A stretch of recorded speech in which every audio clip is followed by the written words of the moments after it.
welcome to Forever Motorsports. You're joining us for the afternoon session of Bahrain pre-season testing day one. So 2023 season is just a week away. Everybody is very excited, and this is the second session of pre-season testing. So what happened in that first session? Incredible things. Really, not really, but more to the point, Ferrari already having a slight nose issue and a nose problem. I'm sure some of you might have seen it on Twitter. If you haven't, do be sure to go and see that, or go watch the video on the same channel. We recapped the morning session, so be sure to go and check that video out, and you can find out exactly what happened in the earlier session. But until then, in case you want to know, so what happened in that first session? Well, Ferrari's nose has got a little air dent. Air resistance is forming a dent on the front of the nose, which is not supposed to happen. They've already confirmed it's a flaw and a flawed design problem, which they're going to need to rectify over the next couple of days. So it is just that small issue which they're going to need to fix. So that was quite interesting. Aston Martin also had a small problem. They had a small electrical issue, but that is all sorted now as well. So no cars seeming really to have many issues, except for, of course, Ferrari having that little nose issue, but that's about it. So yeah, I mean, let me know what you guys think is going to happen with regards to this session now. This afternoon session is going to get going just in a bit, but until then, of course, we will be waiting and chatting as needs be. So in the first session, you'll see the times over here. So you saw Verstappen got the quickest time there at a 1 minute 32 seconds and 90.95. Science was leading that session for most of it, but yeah, got a second place there in that first session in terms of times. Of course, don't take times too seriously. You know, everyone's testing their own cars in different ways and trying to see what issues are, and some drivers get accustomed to their cars quicker than others. So yeah, don't take too much notice of the timings too much yet, but of course we should hopefully have a very good second session now. Hopefully see some quicker times and see those times on that board beaten as soon as possible, and that would be great for us to see. Some new drivers coming into the session, not all of them, but some new ones are taking over as according to the schedule. I actually just want to find that schedule so I can tell you which drivers are going to be in it. I do want to just have a look. Okay, so yeah, so we've got Verstappen still staying in this session, the second session for Red Bull. Leclerc, big name, of course, coming into this session. Sainz will not be racing in this afternoon session. It will be Leclerc in the preseason testing afternoon. Same thing also with Mercedes. They're swapping out their drivers. Russell no longer, and Hamilton will begin doing his preseason this afternoon as well. In Alpine as well, Gasly will be leaving, and Ocon is coming in for his car attempts. Same thing with McLaren. Piastri out, Norris in. Alfa Romeo, Zhou out, Bottas in. Aston Martin, Alonso will be racing this afternoon, not Dragovic. Haas, Hulkenberg will not be racing. Magnussen coming into the lineup, and AlphaTauri, De Vries will be racing instead of Tsunoda, and Williams, Albon will not be racing, and Sargent will be. So every single team is swapping their drivers except for Red Bull. So that is the only interesting thing. Red Bull have split their sessions into 1.5 days. So we've got Verstappen taking the morning session, which he's already completed, doing the afternoon session, and is doing tomorrow morning session, whereas Perez will then take over from tomorrow afternoon into Saturday morning and Saturday evening. I don't know if Verstappen's got some other event that he needs to be going to or something, that perhaps they've done it like that. But nonetheless, every other team is pretty much swapping as they go.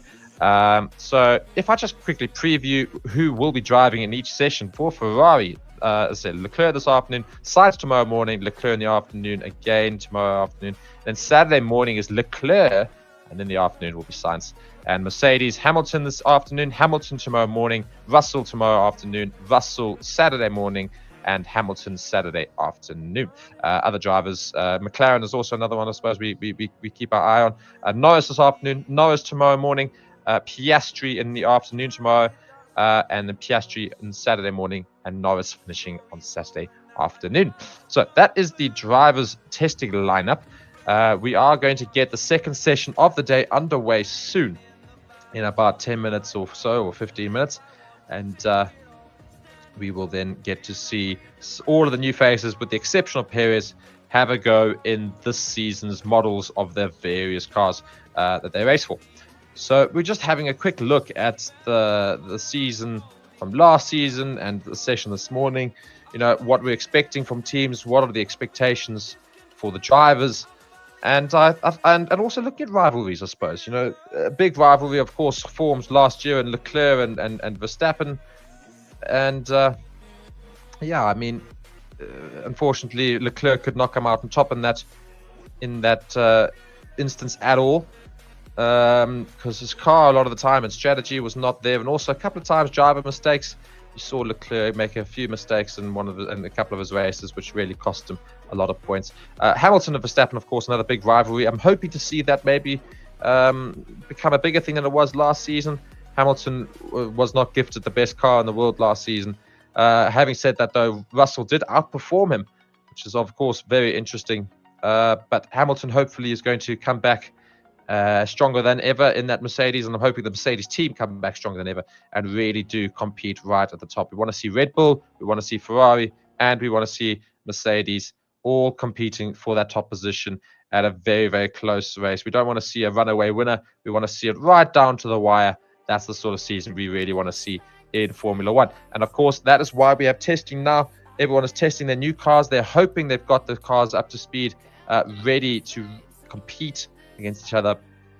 And of course, this is a new season, so all of the old woes are gone. They are behind us. We now look forward. We've got new drivers, we've got new team principals, we've got new cars, so all to drive for. I suppose I was going to say play for, all to drive for. And I think the biggest team that would be looking for a bounce back will probably be Ferrari. I think Ferrari had a car that probably could have won the championship last season, if not for the reliability issues and strategy problems. If they fix those two things and the car is improved from last year, I think you're going to see a very, very strong Ferrari outfit.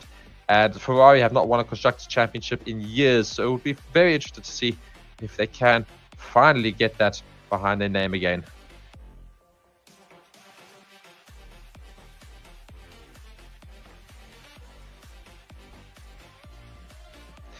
So, just waiting on the second session to start, but yeah, let me know your thoughts of the first session, and what do you think is going to happen in this session here?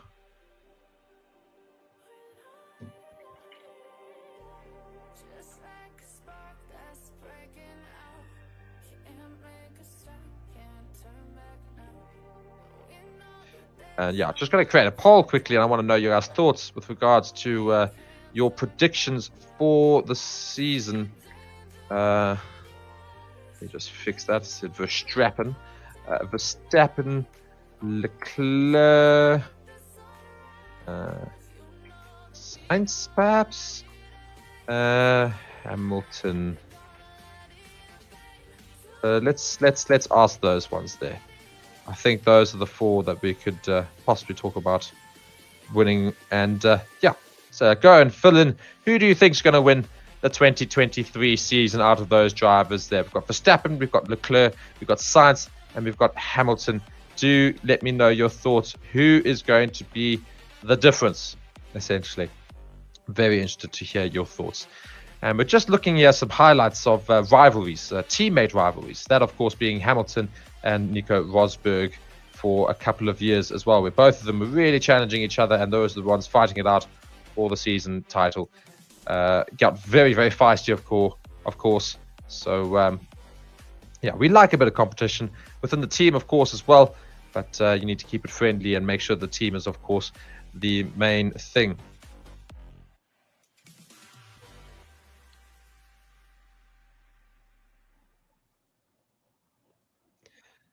So, just waiting on all of these various adverts to end, and we will then get to watch our second session.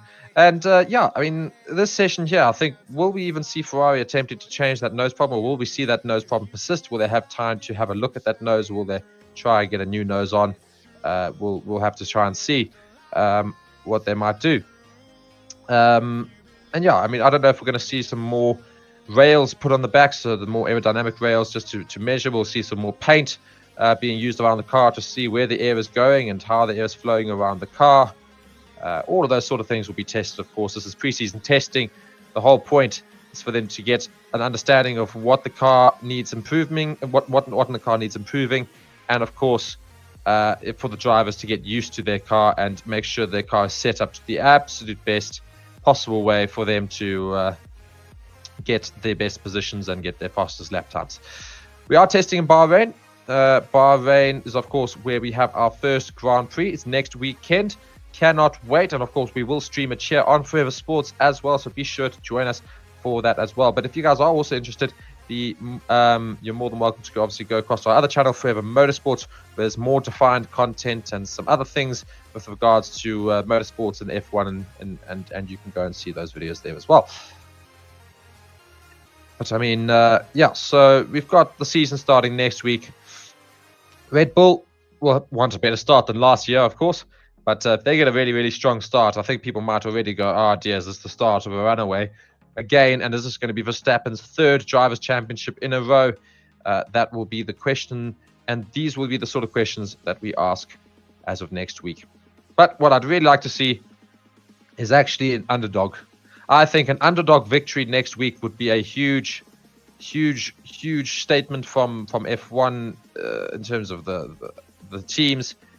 So like somebody like an Alpine or a McLaren. If you saw one of those two teams go out and suddenly somehow win the Bahrain Grand Prix, unlikely, I grant, but go and win the Bahrain Grand Prix next week, I think that could be huge in terms of setting the mark for the season. And the big three will, of course, then need to jump around a bit and make sure that they don't fall behind in those championship points.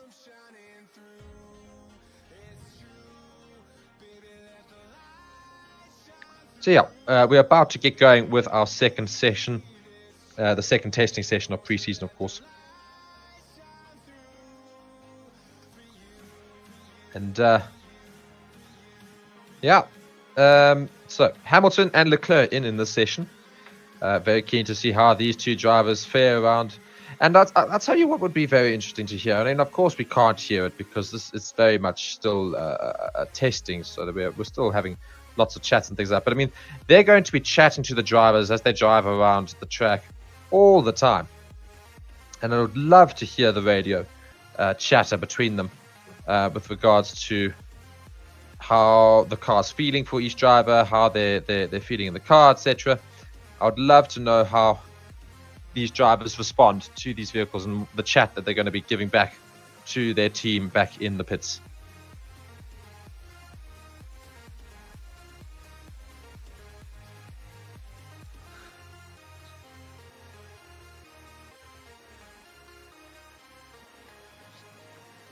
So yeah, day one, session 2 is about to get going. So just a bit of information about the track. It's 5.4 kilometers long. You use the full throttle about 63% of the time. Top speeds can be reached here of 320 kilometers an hour. There are 15 turns. The elevation is between 0 and 15.2 meters. It's of course in Bahrain, close to the capital, Manama. And yeah, Bahrain circuit, very famous. And we are testing for all these cars today for the afternoon session.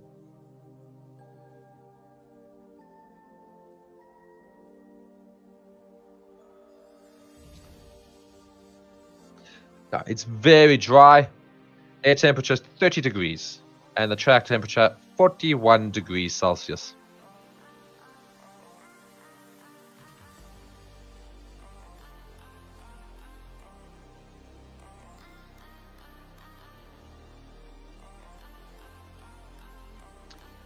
Now, just having a look at some of the palm trees of the track, and yeah, we will get going very, very soon. So do stay with us.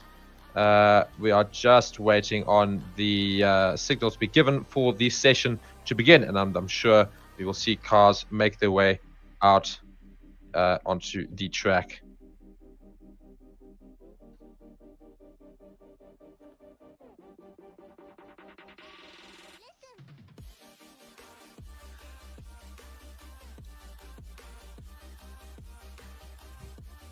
Yeah, so there was, as I say, only one red flag in the first session, which was just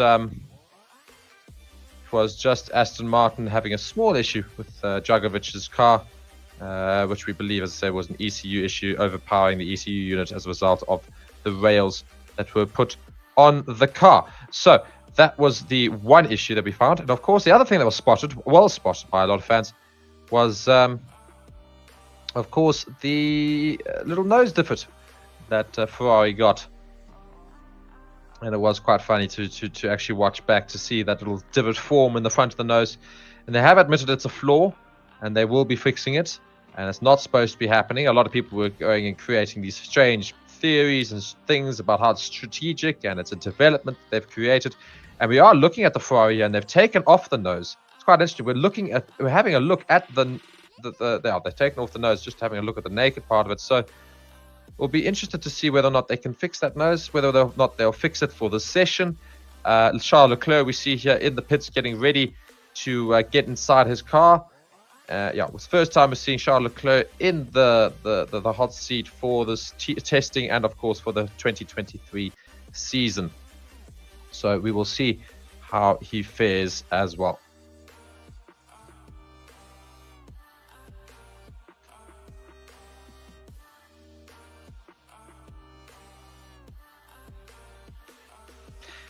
So this will be Logan Sargent's first session as well. First time in a Formula One car in front of the world. So we'll be very interested to see how he fares as well.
So, yeah, we will be joined by my fellow pundit, and he will also be doing some of the live watching along today, this afternoon.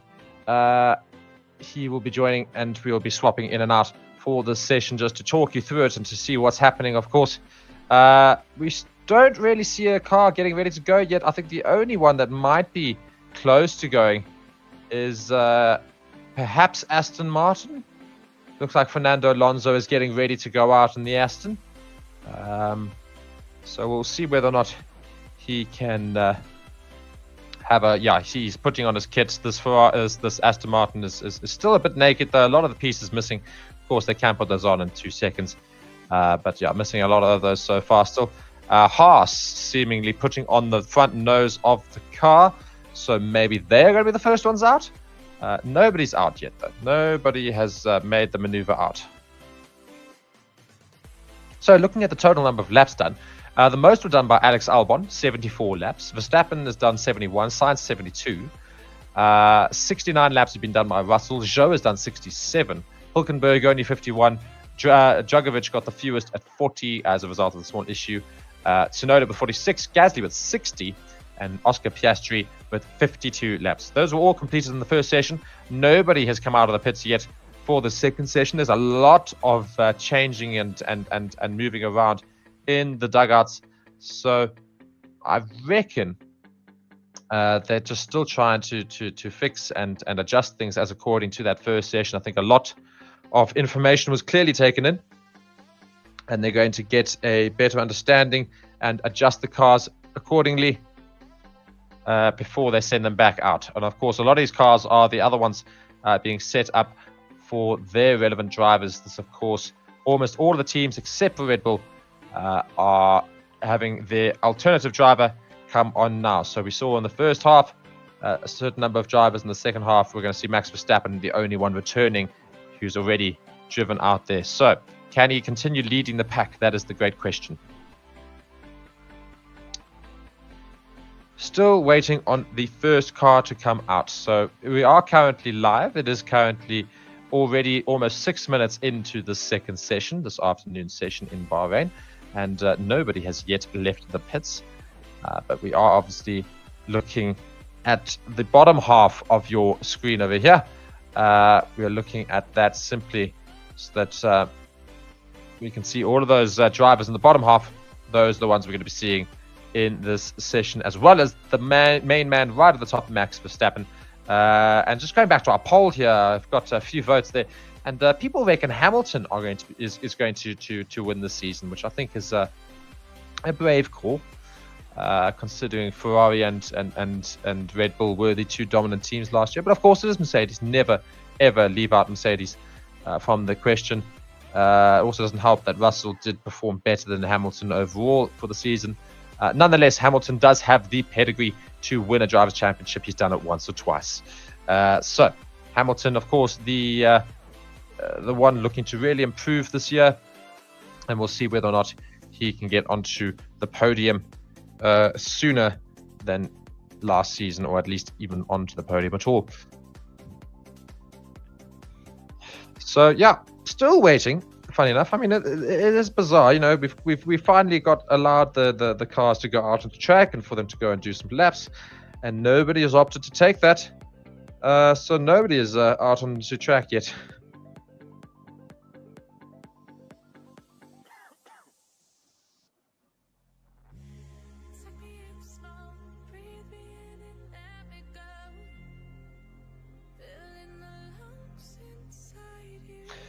So yeah. We're just waiting still on the teams. It looks like the Williams is very close to going out. They are just finalizing some things. Yeah, it looks like Williams might well be the first car out. So that will be Sargent. Sargent getting his first go in front of the public.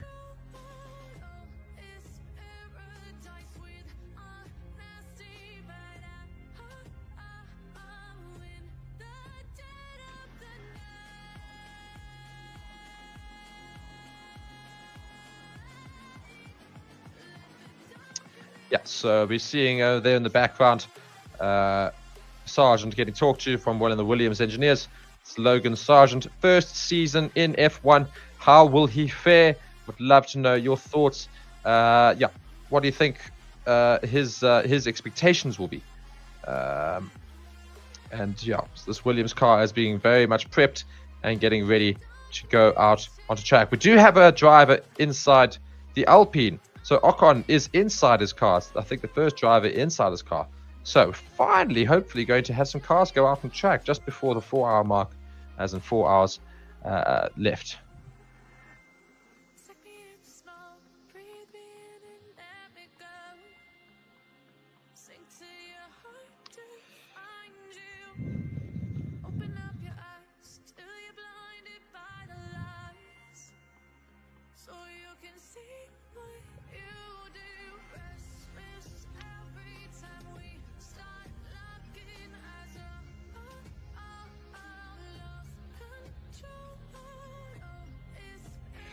Yeah, so just waiting on the first car to go out onto track, and we will then have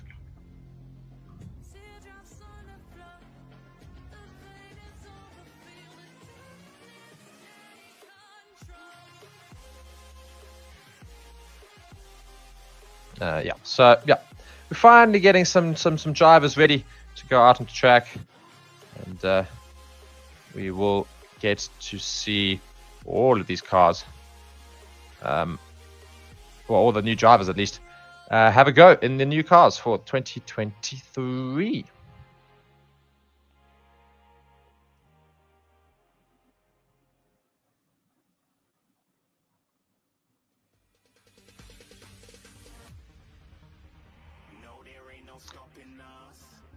Yeah, so just speaking to the AlphaTauri boss now, Franz Tost. He's just having some comments with the pundits here.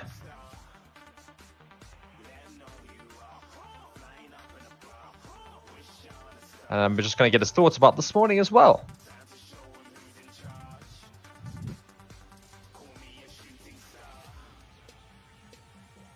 Just talking about Nick de Vries, of course, joining the AlphaTauri team, and saying that yeah, they're very happy with him, and very happy he's joined his lineup, and they cannot wait to see what he's going to do.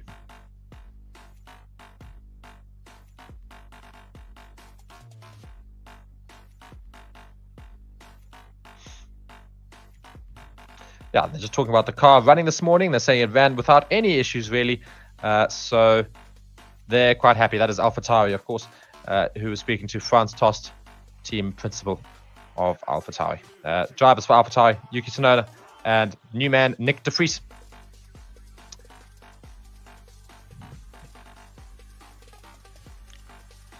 Now, so yeah, we still don't have a driver on track as of yet, as far as I understand it. Yeah, nobody's out onto track yet, but hopefully very, very soon.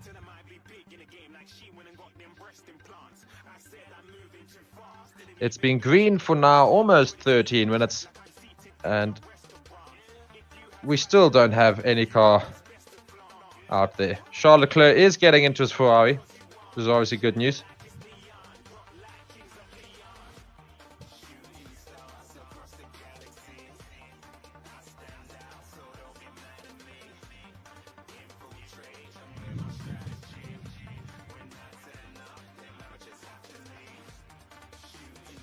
So we do finally have a look at Charles Leclerc getting into his Ferrari, ready for this afternoon session, taking over from teammate Carlos Sainz, of course.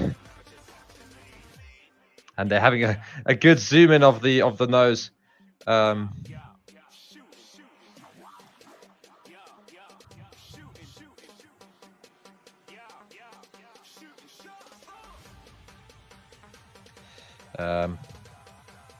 So yeah, if you didn't know, in the first session there, that Ferrari nose just had a bit of a divot form from the air pressure, which is quite hilarious, of course. We're also having a look here at Lando Norris in the McLaren. Be very interested to see how he can fare in this second session. Of course, Piastri in that first session got the slowest times out of any of the cars. So McLaren won't be concerning themselves yet But if that is an early indicator of how they're going to fare this season, it's not a good indicator. And we finally have our first car out on track, and it's somebody who's already been around this track 70 times or 71 times. That is current world champion Max Verstappen. He is out on track, and he's going to get some more laps under his belt as well.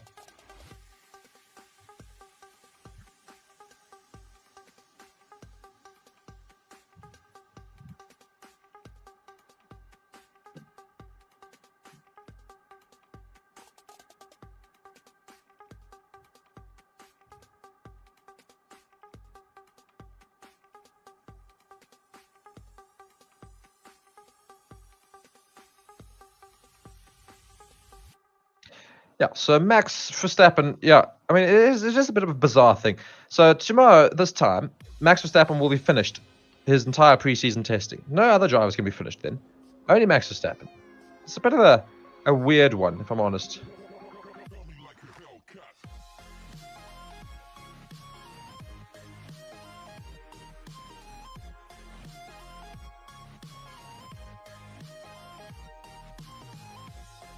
So yeah, Max Verstappen is now going to get some laps under his belt, finally.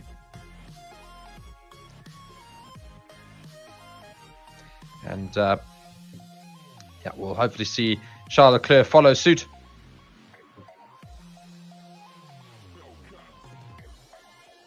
And yeah.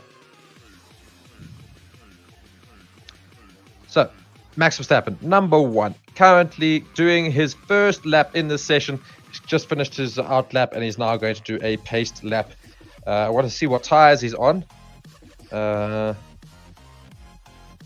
that famous white helmet of Max Verstappen has made it out onto track. And let's see how he does with regards to times. So his first sector's got a 31.6.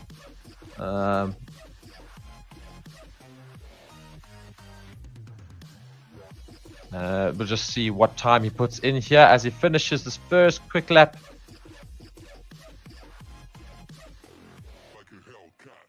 And a good question as to what he's put in.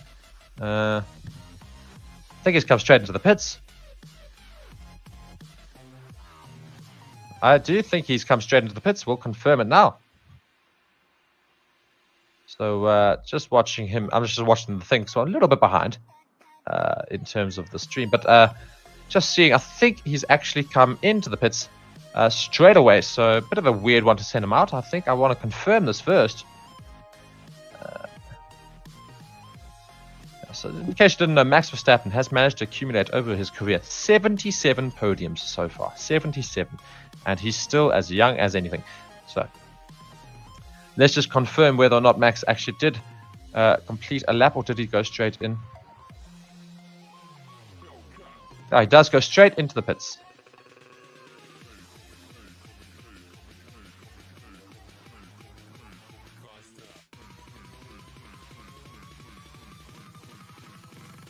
I think that's an installation lap. That is exactly what it is.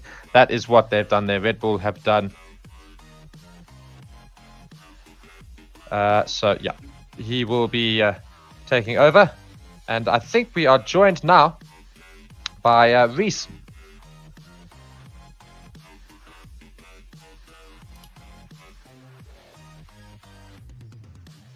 Reese has just come to my right-hand side on the screen here. So he's going to join us this afternoon as well. Hello, Reese. Hello. Yes, I've got my audio set up right in time for that. Perfect. So, can you hear me fine? Yes, we can all hear you fine. So, perfect. Lewis Hamilton here, we are looking at over here. He's got his helmet on. He's got 103 career race wins. What do you think his season holds? Well, this season is very important for him.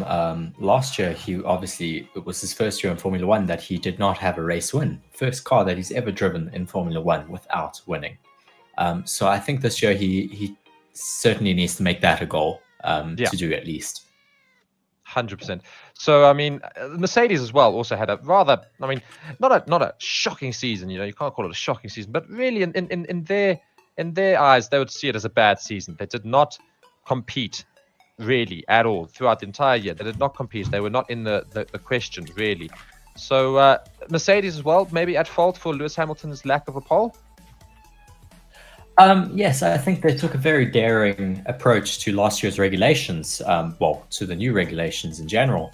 And I think that it just unfortunately did not pay out as they were expecting. I mean, obviously their design is quite radical in terms of its layout with the 0 side pods. But I think that they seem to have found all the issues that they had last year, and this year they're going to be a lot stronger. And I think they definitely are going to be very competitive. And I think, of course, that'll be good for all of their fans, of which they have many. And I'm just watching here the AlphaTauri of Nick De Vries, his first time out on track in the new F1 cars for this season. He's got the green paint all over his car, obviously before aerodynamics there. Nick De Vries joining F1. Your thoughts? Yes, I mean, obviously Nick has got a lot of experience in other formulas, in Formula E, as well as obviously Formula 2 and Formula 3. He's a very talented driver, having won one of his seasons in Formula E. So I think that he may be a rookie in Formula 1, but he's certainly not a rookie in terms of motorsport in general. Yeah, 100%. And you saw the session earlier. What were your thoughts? Yes, well, it was very interesting. I think my biggest takeaway was certainly the nose of that Ferrari, the way that it was deflecting under high speeds. It's either a integral issue in the nose of that Ferrari, or it may just be some trickery going. Coming from the Ferrari have already confirmed, and they were spoken to, and somebody got an interview with them, that it was indeed a fault. Ferrari has said it's not supposed to happen. No thoughts about trickery. I know a lot of people on Twitter were trying to say it's maybe it's a strategic thing, maybe it's something new to add. But in fact, no, Ferrari said it is a small fault and they are going to be fixing it. So I think that was quite funny as well. Well, you can never be too sure to ask those questions nowadays. I mean, we saw in the past few years the deflecting front wings. So it definitely had to be questioned, and at least we have our answer now. Yeah, 100%. And I do see that Leclerc has joined the track as well. Leclerc, what a season he needs to have now. Oh, yes, for sure. He needs to definitely step it up this year. Not just in terms of his driving, but I think in terms of Ferrari in general, they need to step it up in terms of their strategy, in terms of their pit stops. They just need to be a lot better rounded this year, and just they can't make any small mistakes like they did last year. 100%. Yeah. I mean, the likes of Ferrari and Mercedes have got a lot to improve on. Red Bull, can they keep it up? It's a good question. Of course, Red Bull have always been very, very strong every season, and I'm sure they will be strong yet again. Of course, they've always been quite strong and always a competitive team. This year is going to be quite difficult for them. Obviously, winning the Constructors' Championships, you get less aero time, and with their cost cap breach, they get even less now, 25% less than what they would have had before. So it is definitely going to be very interesting and difficult for them to stay competitive and bring upgrades throughout the season. 100%. And we do see that Charles Leclerc has currently got those aerial rails on the back of his car, measuring where the airflow is going on his car. So he's currently doing laps with that on to take some data back to his team. And So yes, obviously now during testing we have a lot of CFD correlation going on. So they're trying to see if their real car actually correlates to their simulation cars. So that's what they will be doing quite a lot this weekend, just making sure that their fluid dynamics testing is correlating to the car in real life. 100%. So I mean, quite interesting. These things obviously draw a little bit of power off the ECU, and that seemed to be the issue for Aston Martin this morning. That's what it was supposedly. Aston Martin had the rails on, and it had a small ECU problem where it stopped on track and caused a red flag in the first thing. Yes, they did have that small ECU issue. Luckily, it wasn't anything too bad. They were still able to carry on running later in that session. I think we are seeing quite a competitive Aston Martin this year. just listening to the official commentators, they're quite impressed with the stance of that car. 100%. Yeah. We are going to look at all of the cars, obviously, as the session goes on. We've got Nick de Vries, Leclerc, Ocon, and Sargent currently on track. We're still waiting for Norris, Alonso, Magnussen, Hamilton, and Bottas. Verstappen is also on track, but he was there in the first session, so he's not a new driver, and we've already seen what he's done in that first session. So all he's going to be doing is picking up some more data for the team and for himself, getting used to that car. And interestingly, of course, is he's the only one who's was in the morning session that is in the session as well. I mean, what do you think of Red Bull's strategy in that regard? Well, it means that Max is able to get a good feel for the car. Obviously, he is their number one driver, so they are going to want to tailor the car around him. So it certainly makes sense to have him in the car the entirety of the first day, and then they can obviously iron out some of the gremlins quite early on. Sergio will obviously get his turn tomorrow, and I think if I'm correct, he also has the whole day to himself tomorrow. If not, then it is certainly further throughout testing that he does have a full day to himself. Yeah, so Verstappen... It's even either way. Yeah, so Verstappen has got the 2 sessions today as well as the morning session tomorrow. So they're going all 3 sessions in a row, all for Verstappen, and then the last 3 sessions will all be for Perez. So I almost imagine it's not necessarily strategic as much. It might actually be Verstappen's got somewhere to be on Saturday. I don't know. That's my only thought, because it's a bit weird to have all 3 sessions straight away for Verstappen, unless they're just thinking, let's get Verstappen out of the way and have full focus on Verstappen rather than trying to do 2 drivers throughout the whole weekend. So you spend the first half just on Verstappen, making sure that he's there, and you've got everybody working on Verstappen. You don't even think about Perez. And then once Verstappen ends at lunchtime tomorrow, they're then all full focus on Perez and getting him up to speed in that Red Bull car.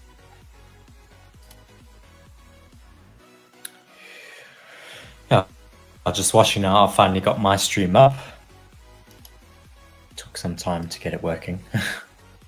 Yeah, and Alonso and Norris now out of the pits and onto the track. Norris, of course, for McLaren. McLaren, who are needing to really have a big improved season as well. Not a good season last season at all. Yes. Obviously, they lost that Constructors' Championship to Alpine.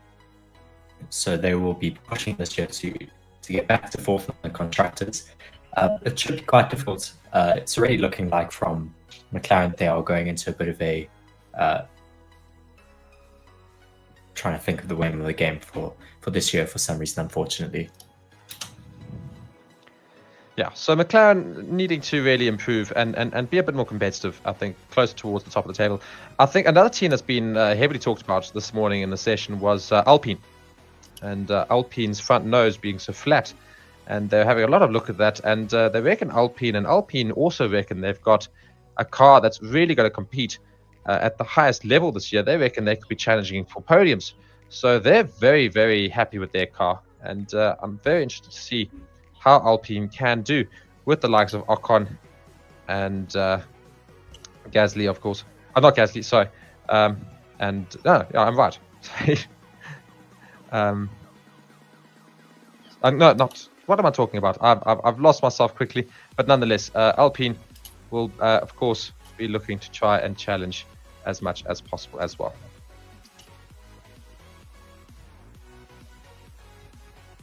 Another very interesting team that I was enjoying watching was the Williams. They looked quite fast during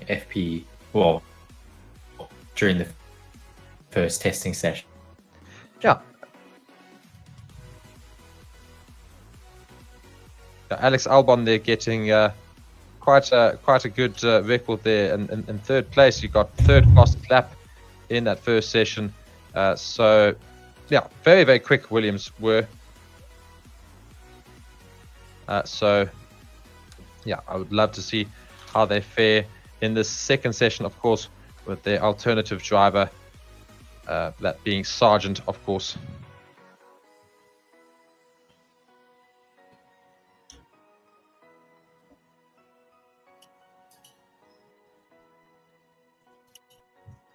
Yes, Logan Sargent is in Formula One rookie. It's also American, which is great for Formula One to have. Exactly. Yeah, so we've got Logan Sargent coming in for Williams, and he is not got a time yet. He's still in the pits, not gone much on that Williams car yet for this session.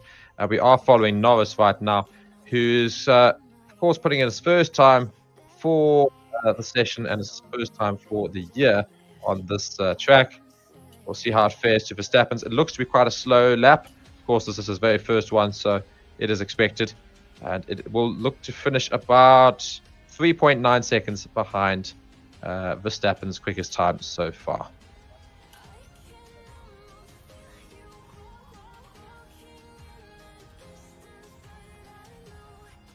Obviously, you have to take into consideration here that people are on different tires, on prototype tires, on obviously the softer or the medium tires. So you definitely have to look at that when you are comparing times here today. Yeah.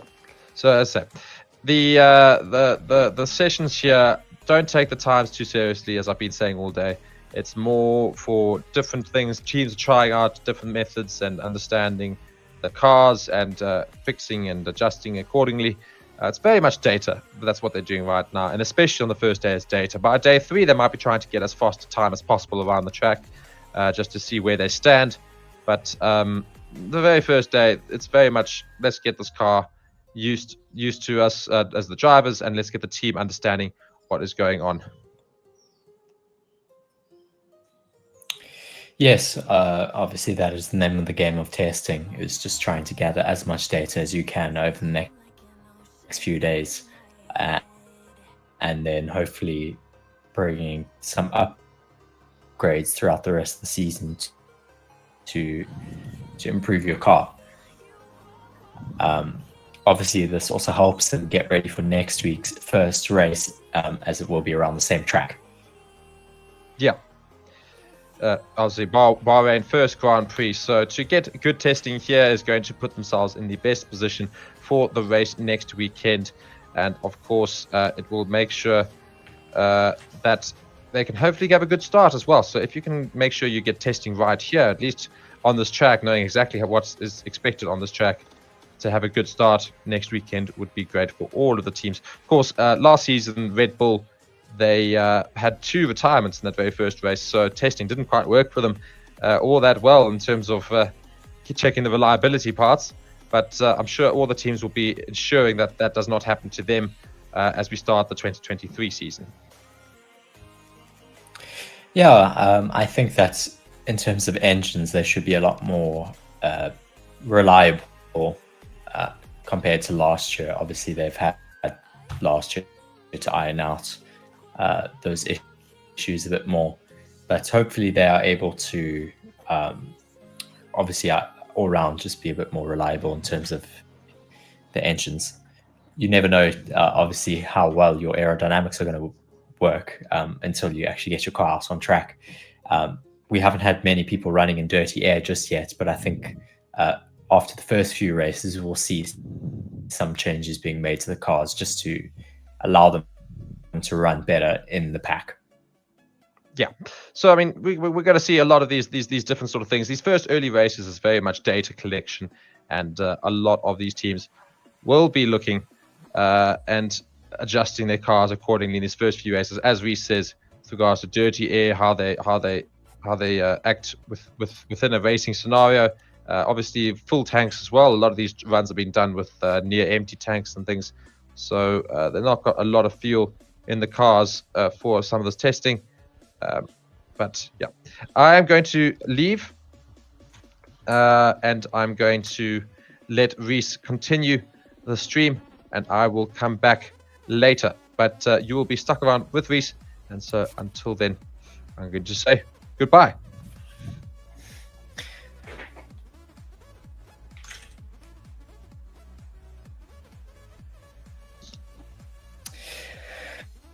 Yes, so far it has been very interesting in testing. If you do have any questions, please let me know now, or let me know down in the comments. but I will be keeping you company alongside the rest of testing for today. We have quite a few rookies obviously out on track, taken over at Aston Martin, replacing Lance Stroll. If you didn't hear, Lance Stroll had a cycling accident right before preseason testing, so he will not be trialing at all for the next 3 days. But hopefully he will be back for the first race next weekend in Bahrain.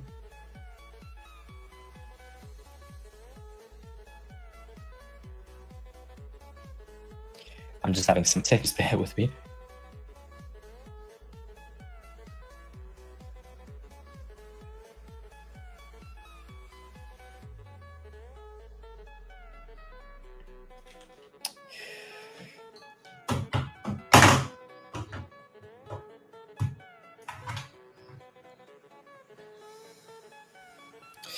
Currently, we have Pierre Gasly just chatting to one of the Sky Sports commentators, just giving some of his opinion on how the car was driving, just saying it felt quite good compared to last year's cars. There's some weaknesses, but they are able to hopefully fix that.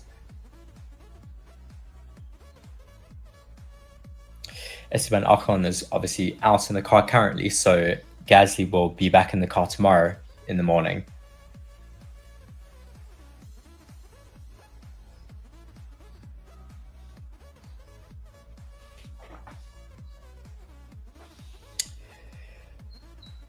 Luckily for Alpine, saying so far that there are no issues that he's seen so far in the car. Some areas obviously where they can improve, but I think that is always common. You're always going to hopefully have points where you want to improve the car for the rest of the season.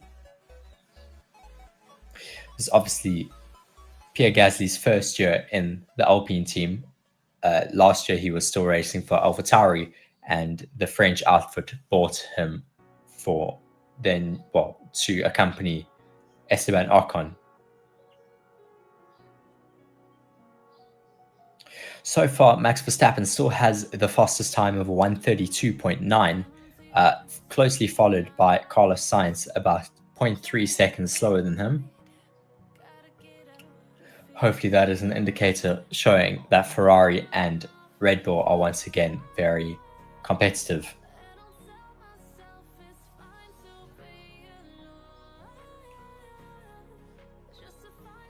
We're seeing the Alpine being pushed back into the garage. Obviously just done with some of their testing for now. Going to do a bit of a reset or setting up for some other tests.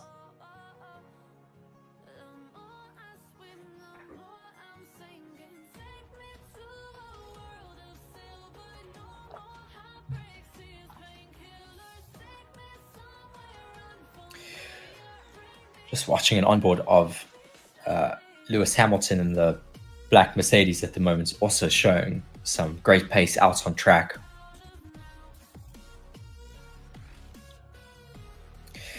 Car looking so great in the sunshine, just showing all of that raw carbon fiber with a little bit of black paint over the top.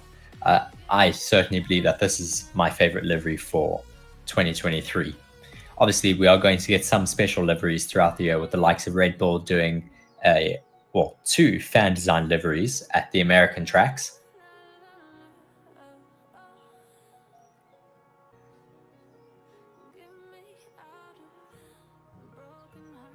Let's see what time Lewis puts in as he crosses the line.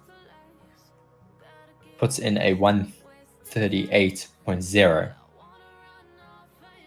So still quite far off the pace at the moment, but he is on a set of the yellow wall tires, so different to what Max was running in the first half. I think Max was running some prototype tires, as it is not showing up on the tire graphic.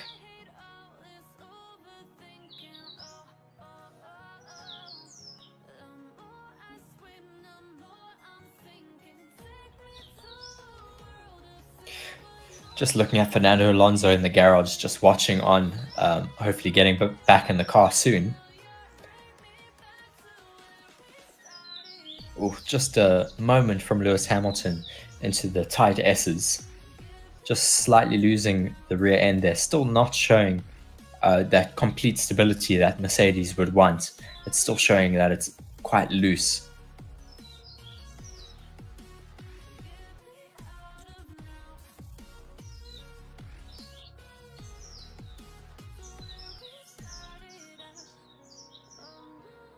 Valtteri Bottas is now out on track, hoping to set some new fast laps. In the first half, in first session of testing, we had Guan Yu Zhou out on track. Valtteri Bottas now sporting his new testing helmet, which is quite funny. It is. He's obviously changed his hairstyle to a mullet, looking like an Australian more and more every day. So he has now matched his helmet to have a mohawk, a mohawk. What is it?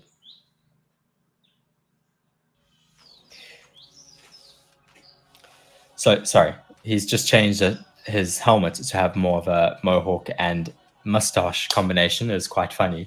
I'm sure a lot of you have seen those pictures of him online with his new helmet.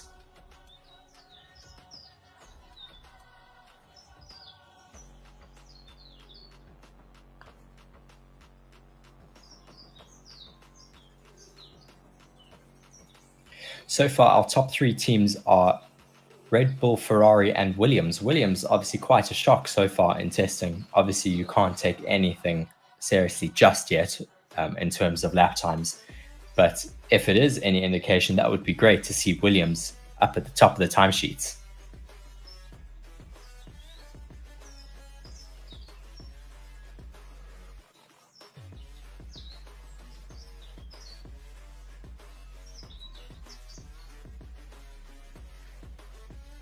Ooh, big moment from Valtteri Bottas through corner 2 and 3, just sliding around there quite a lot.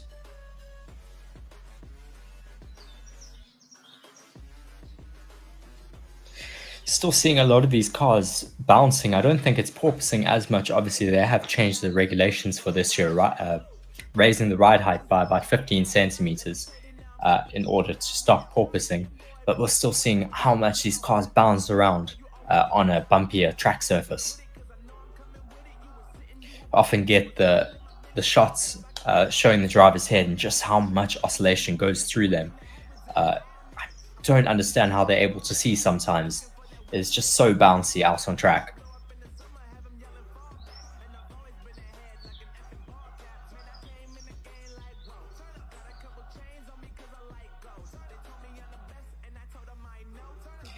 We have Valtteri Bottas now coming to end his lap. Let's see what time he is able to put in.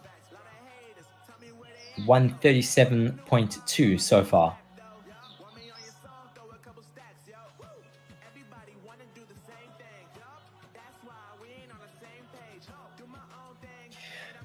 Just watching the McLaren in the pit lane at the moment, just with no tires on. I don't think the driver's in the car yet. I think they're just ramping up towards the next bit of testing. Lando Norris obviously in the McLaren for this afternoon session.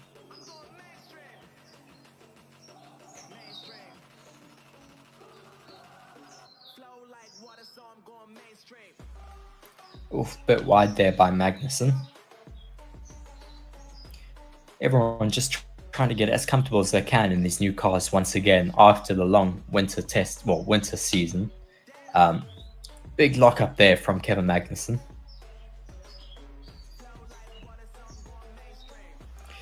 Apparently that car has been locking up quite a lot all day.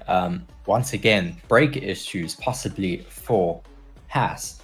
Haas have obviously historically always had some sort of brake issue throughout the season. I remember when Kevin Magnussen and Romain Grosjean were teammates, they were constantly complaining about the brakes.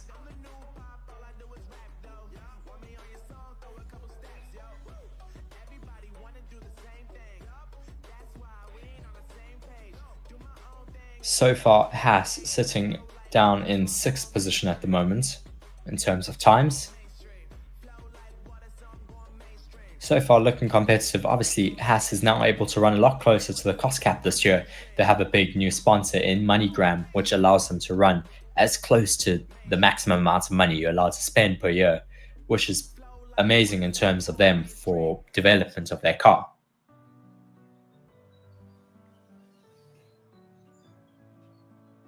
Oh, just another look at that moment from Kevin Magnussen, just going completely over the not the bollards, but the curbs there, just getting so wide. And then another look at his big lockup that will definitely be shaking him up a bit in the cockpit of the car.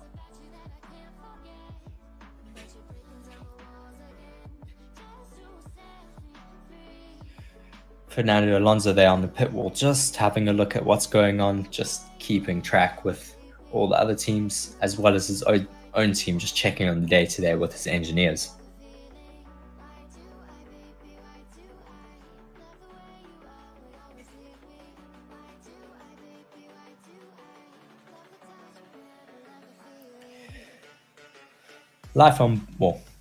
Just picking up words from the commentators there. Just on board there with Nick de Vries now at the moment in the AlphaTauri. AlphaTauri now sporting a new sponsor. It looks a bit like the Alfa Romeo when you look on board, as it has a big all-in sponsorship. But no, that is one of AlphaTauri's new sponsors for 2023.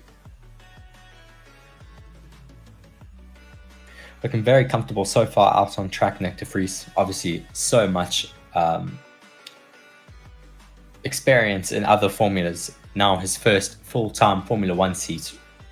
So it will definitely be interesting to watch him fighting against his teammate this year, Yuki Tsunoda. I definitely think Nick de Vries will be able to outperform Yuki Tsunoda at almost every race. Not downplaying Yuki Tsunoda at all, but I think Nick de Vries just comes with so much more experience and so much more hunger for some good points in Formula One.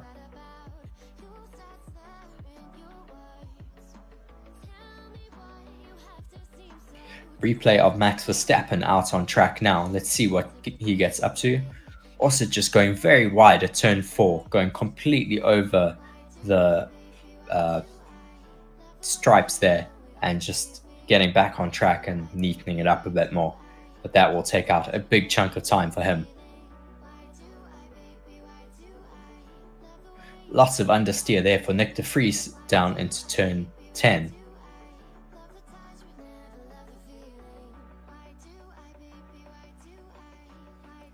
Obviously, track temperature and track condition is playing a lot into this at the moment. It's just so hot, so they are really struggling to get any grip out there. Specifically, the rear tires at the moment are really struggling out on track. They're just battling to get any grip from those rears. Obviously, they're also here in the middle of the desert, so there's going to be quite a lot of sand out on track.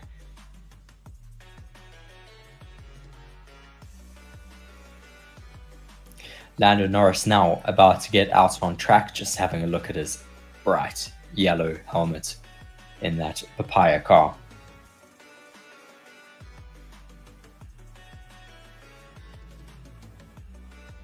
Still 3.5 hours to go of testing for this afternoon. Lots of testing available to the teams, and I'm hoping we'll see a lot of running from all of the cars out on track.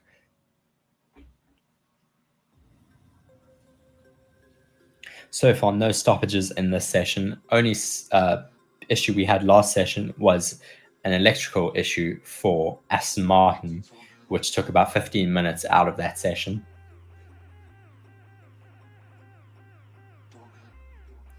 Ferrari of Charles Leclerc is also out on track now. Just getting a feel for his new challenger for 2023.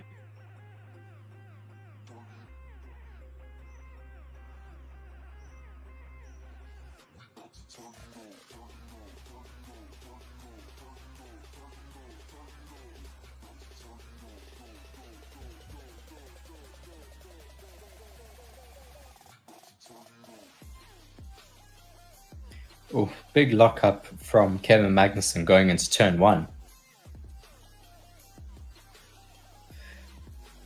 He just managed to touch the curb on the entry of that, which caused him to lock up quite a bit more.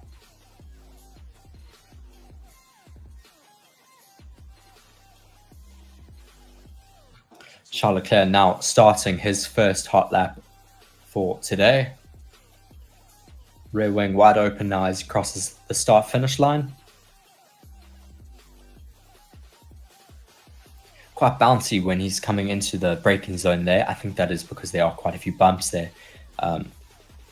their car obviously maybe being a little bit softer, allowing them to bounce a bit more as he comes now into turn 5.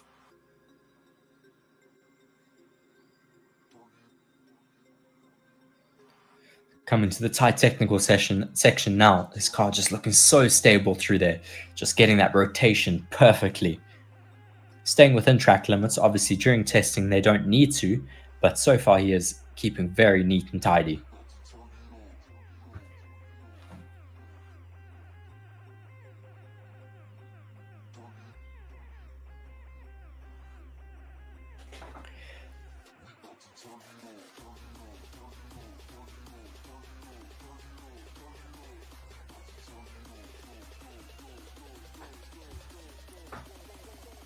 Ferrari also looking like one of my favorite cars for the season.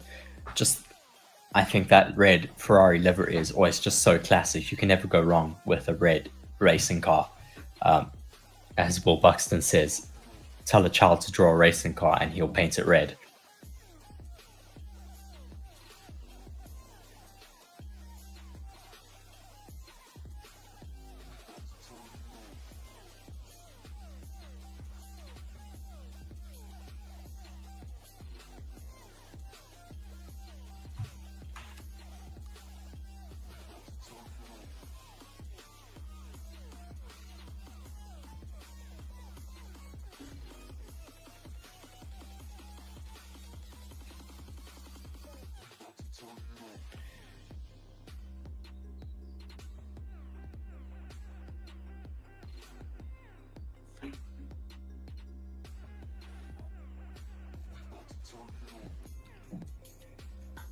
So far, still, our fastest time for today is Max Verstappen's, closely followed by Carlos Sainz. Hopefully, Charles Leclerc will be able to go faster now on his current lap.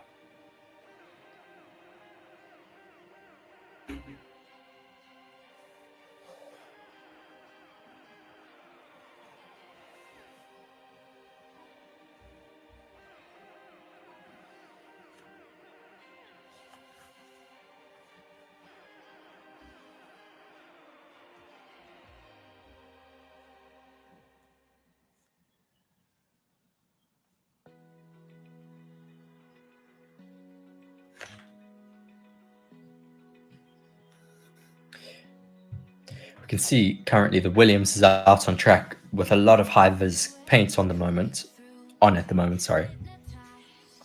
Just looks like someone has dipped that entire car in green paint.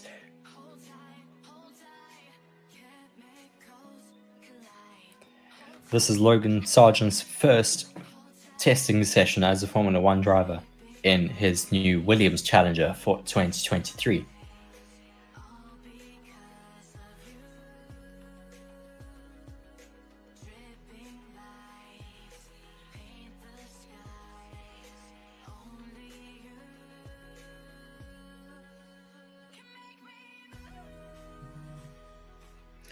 Looking all good out on track at the moment with the Williams of Logan Sargent. Just going into the final corner here. Not looking so stable just yet, but obviously it is his first session in this new car. Still getting comfortable with it, but I'm sure as he keeps going along, that confidence will grow.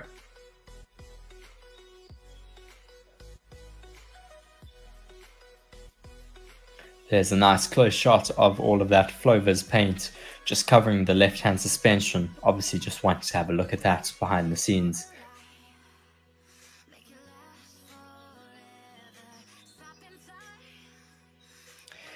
A lot of chat at the moment about his race number for this year. Logan Sargent has chosen the number 2 this year, which used to belong to Stoffel Vandoorne. Stoffel Vandoorne obviously is still a backup driver for one of the for McLaren, but if he comes in as a reserve driver, he will have to change his number because Logan Sargent now takes the number 2.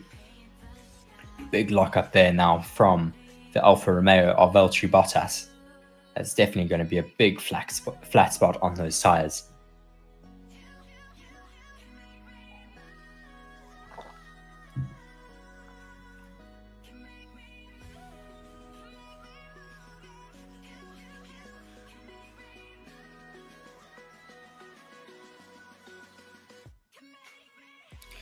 Watching now the AlphaTauri of Nick de Vries just going through.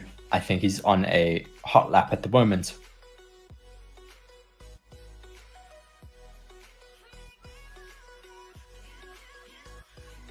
We see Esteban Ocon now out of the car, obviously just on a bit of a break before they carry on again. No time set so far in this session. There's quite a few mechanics working around his car. Looking like they're working on his mirror at the moment. Maybe it fell off. Just working with some heat guns, I assume, to set the carbon fiber in place. Just doing that on both sides of the car at the moment. Putting a lot more reinforcing on it, so clearly there was a bit of an issue.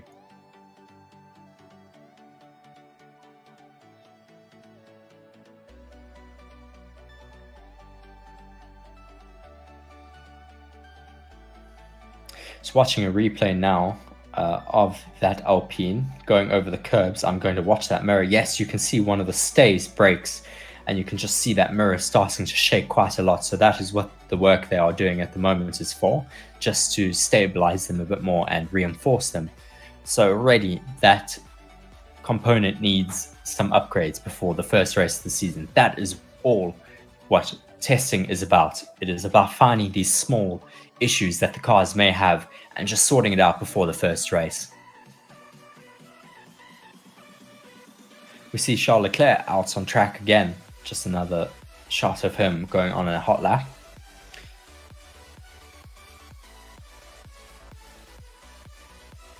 Obviously, the majority of the talk from the first session was about that Ferrari front nose. Just you could see under high speeds how it was deforming a bit. People thinking maybe it was Ferrari master plan, just some inventive aerodynamics there. But no, they did confirm that it is a structural fault and that it's not meant to deform like that. So they will also be another team having to bring in some fixes before the first race. Charles Leclerc now in the final corner of this track, coming up on that start-finish line, and does not improve on his time at all. Obviously just doing some slow runs to get some more analysis done, as well as building up his confidence in the new car.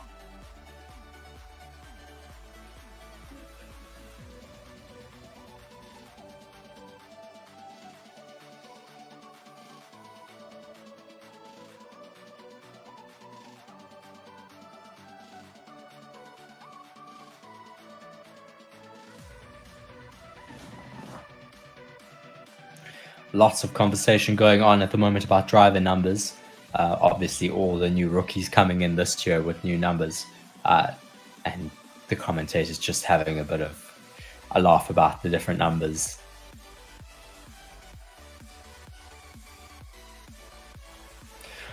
Work going on at the moment on the Haas, looking like they're having a look at that brake duct. Hopefully no issues going on there, as we see the Mercedes of Lewis Hamilton now leaving out on track. He is on a set of yellow wall tyres, so we should be seeing some faster times from him now.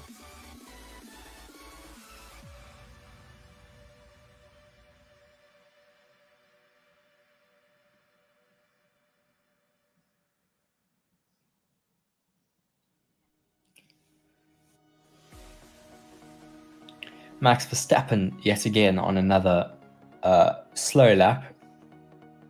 You can still see some of that high-vis paint in the ducts of that car. Max Verstappen currently on his 13th lap of testing.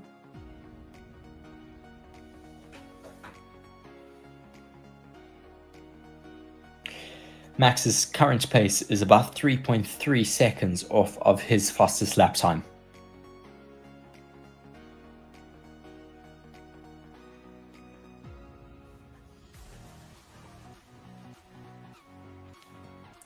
Red Bull seeming to have kept their design very similar this year. So far in testing, we cannot see any major changes from last year. There may be just a few small tweaks to the car, but other than that, it looks like the car is fundamentally identical to last year's championship running car.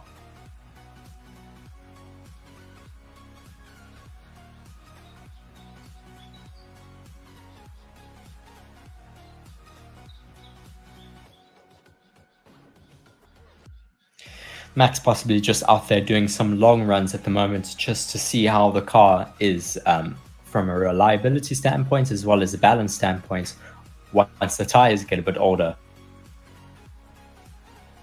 Lewis currently on his warm-up lap.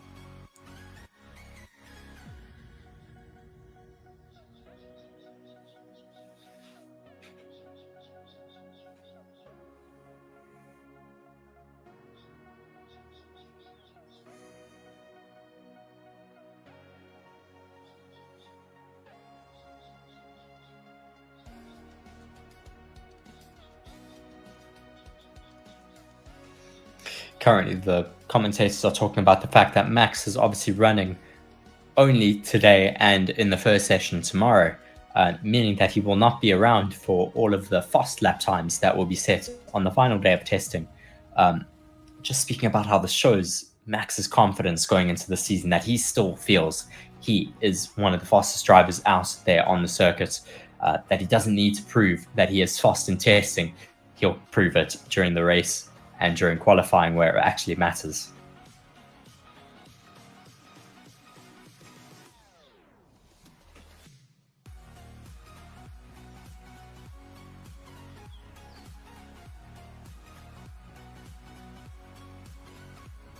Lewis Hamilton now setting his best first sector of testing. Let's see if this lap that he puts together is competitive at all compared to the likes of Verstappen, Sainz, and Albon.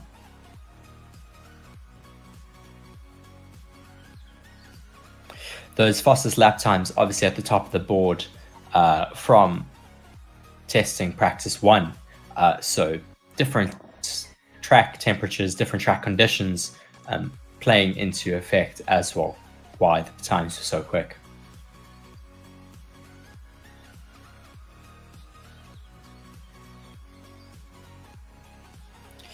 Lewis Hamilton now coming into the final corner of the circuit.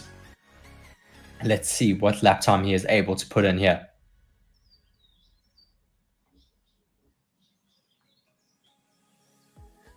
A 1:35.9, still about 2 seconds off of the pace of Red Bull.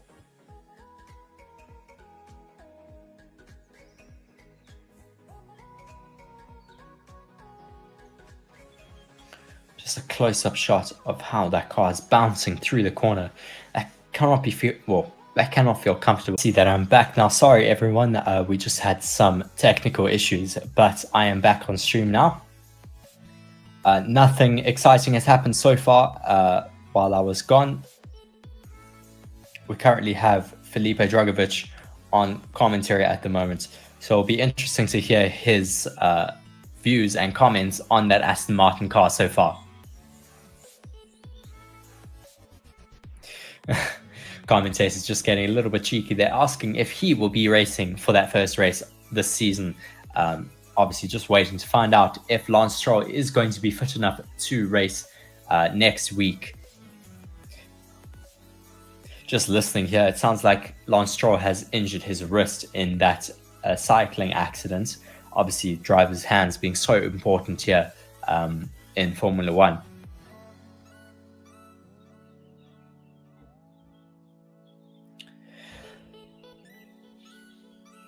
Felipe Drugovich just saying that him and Stoffel Van Dorn are on hold at the moment, just waiting to hear if they do need to be there for that first race to take over for Lance Stroll. But Lance is going to try his absolute best to be there for that first race of the season. On track at the moment, we're watching Kevin Magnussen just putting in fastest middle sector, well, personal best middle sector for himself. Coming up into the final corner now.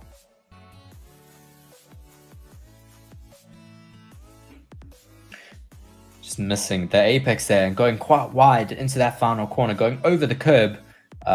not looking so comfortable. Maybe those tires he's running is just getting a bit old. 3.5 seconds off of the pace right now. Valtteri Bottas now putting in a personal best time of 135.2. Alonso now putting in 2 best first and second sectors. Just waiting for him to finish that lap.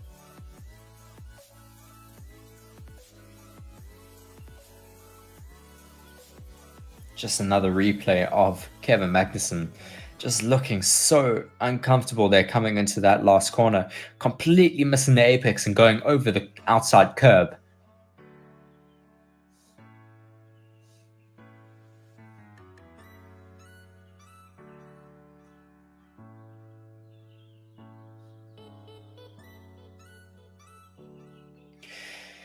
Another replay now of Valtteri Bottas just having a massive lockup into that final corner. So a lot of lockups happening at the moment, obviously just because of the current conditions out on track.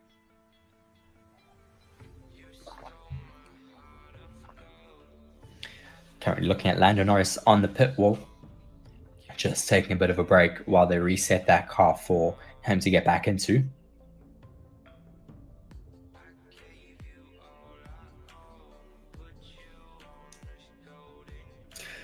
Logan Sargent currently out on track for Williams, putting in his personal best first sector.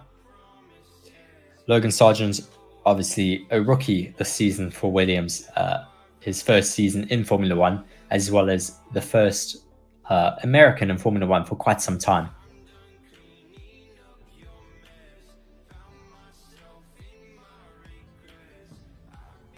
Wing wide open going into the second sector, into that long straight and into that S-curve section now.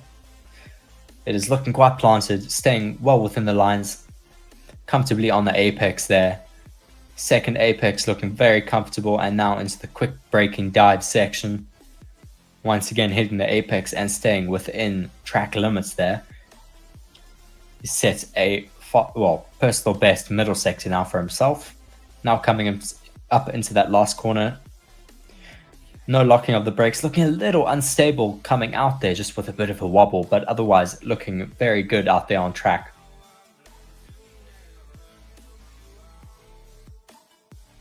We see one of the Williams engineers just watching on with him.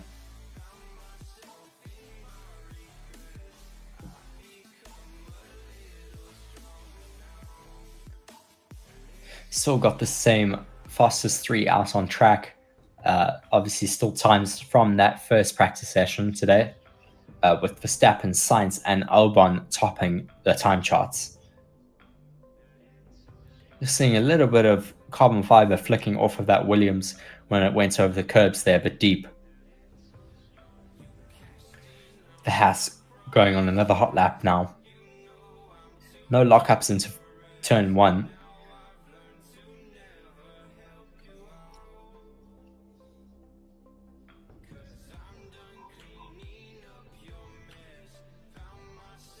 Still looking quite comfortable out there for Kevin Magnussen. No more lockups as opposed to his lap beforehand. Looking very neat into the tight and twisty sections here.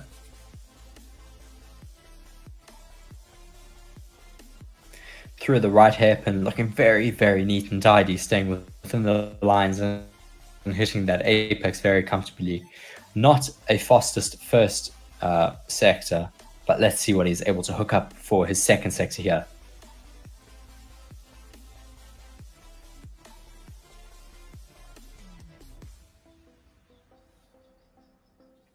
Still got 3 hours and 2 minutes left of this testing session this afternoon out in Bahrain. So still lots of action to happen out on track. Just seeing how the Haas bottoms out a little bit there, going through that tight S section.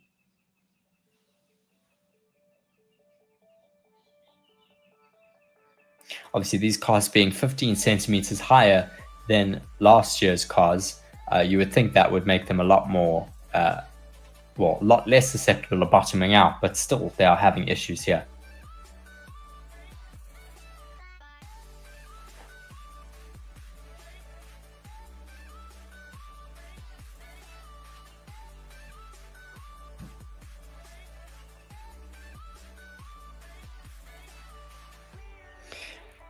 Haas obviously going on a second hot lap here.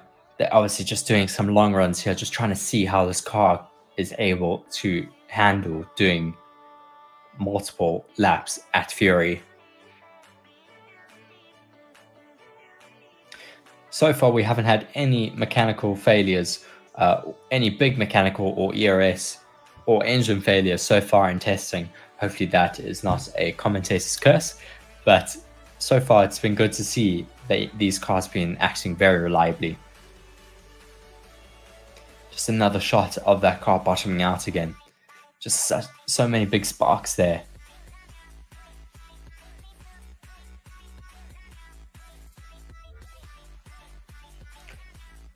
Just going on board with Max Verstappen now.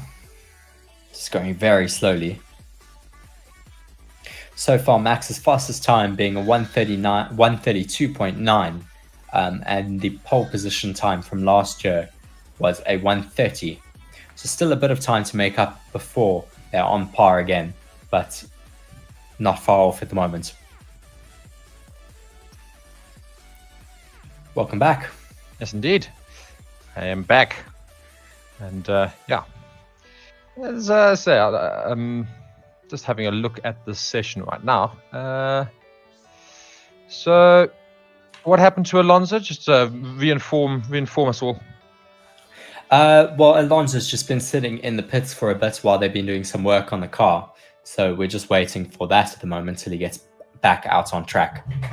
Perfect. So Aston Martin having a small issue in that first session as well as the second session. So bit of an issue there with regards to Aston Martin. Both cars obviously having something go wrong in the opening sectors of both these sessions. So something they'll have to think about for tomorrow.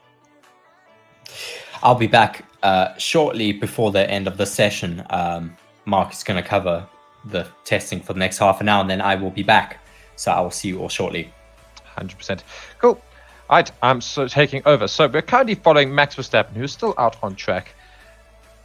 And yeah, so he is currently the race leader in terms of time. He has put in the quickest time in this sector, and funny enough, 132.9. And he is currently leading the rest of the pack. The entire second session, most of the drivers out of the second session are still in the bottom half of the timings for all of today, including the morning session as well. So if we look at those sort of drivers, so the likes of Leclerc, Bottas, Hamilton, Magnussen, Sargent, Norris, De Vries, Ocon, and Alonso, all of those are new drivers, and all of them are 11th through to 19th in terms of the pace. So they are quite a bit way off the first session. So it just gives you an indication of the sort of conditions that the track has put itself into. Of course, we still got 3 hours left of this session, so still a long way to go before we see any of those sort of issues. Before we see whether or not that is an issue with regards to their times. And I'm sure we'll see some quicker times be put in, especially Max Verstappen has put in fastest first sector for the day, a purple first sector in sector 1. Sector 2 was slower than his previous ones. Nonetheless, can he hold on to this time somewhat and see whether or not he can get a new fastest lap? He is coming onto the main straight, and it will be just short of the quickest time for today. It's a 1.3302, so just slower, literally 0.7 seconds or 0.6 seconds even slower than Max's first lap earlier. And yeah, so very interesting that with regards to Max Verstappen. He is putting in a quick time, whereas all of the other drivers so far have yet to put in times quite anywhere near his, except for Carlos Sainz in the first session. So this afternoon session has been quite slow with regards to the rest of the drivers.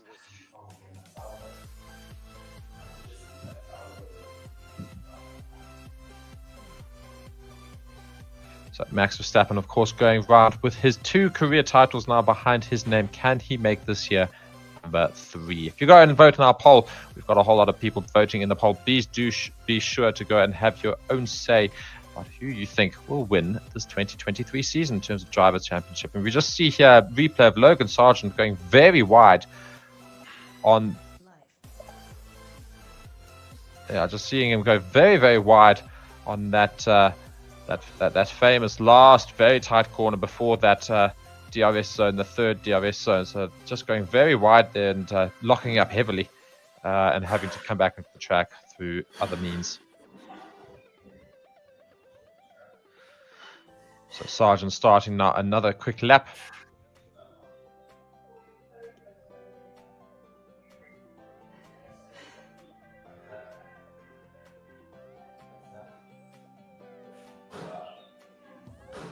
So Sargent going here is just coming into the start of the second sector, I believe. Yeah, just 7 seconds off of Verstappen's time. So still a little bit slow as we see him coming down here. It's a great angle, this. And it is currently sunset as well in Bahrain. We're seeing the sun starting to come down. You're seeing some shadows start to form across the track. So, yeah, we will soon start to see the lights turn on, I'm sure. Otherwise, here comes Sargent coming into that corner that he missed badly the previous lap, but he nails it this time. And we've now switched across to the Alpine of Ocon, who now starts his lap.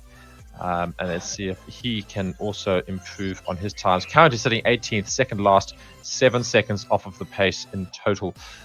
But looking a little bit more comfortable now in that car. And yeah, taking a very aggressive lap here. It is on hard tires, I note, so it will be a little bit slower than that of Max Verstappen, but only 2.1 seconds slower, so not too far off at the moment. And just following him here, coming into these second last turn into that third DRS zone. So coming into that very difficult corner, takes it wide, cuts in on the apex. Could have taken a little bit tighter, but still works. Comes out of it fine. It's now in that third DRS zone, motoring forward.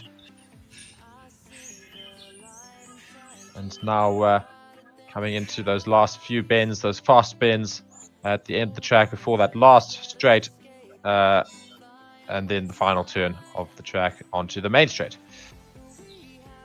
He is now currently 5.4 seconds off of Max Verstappen's time on this lap.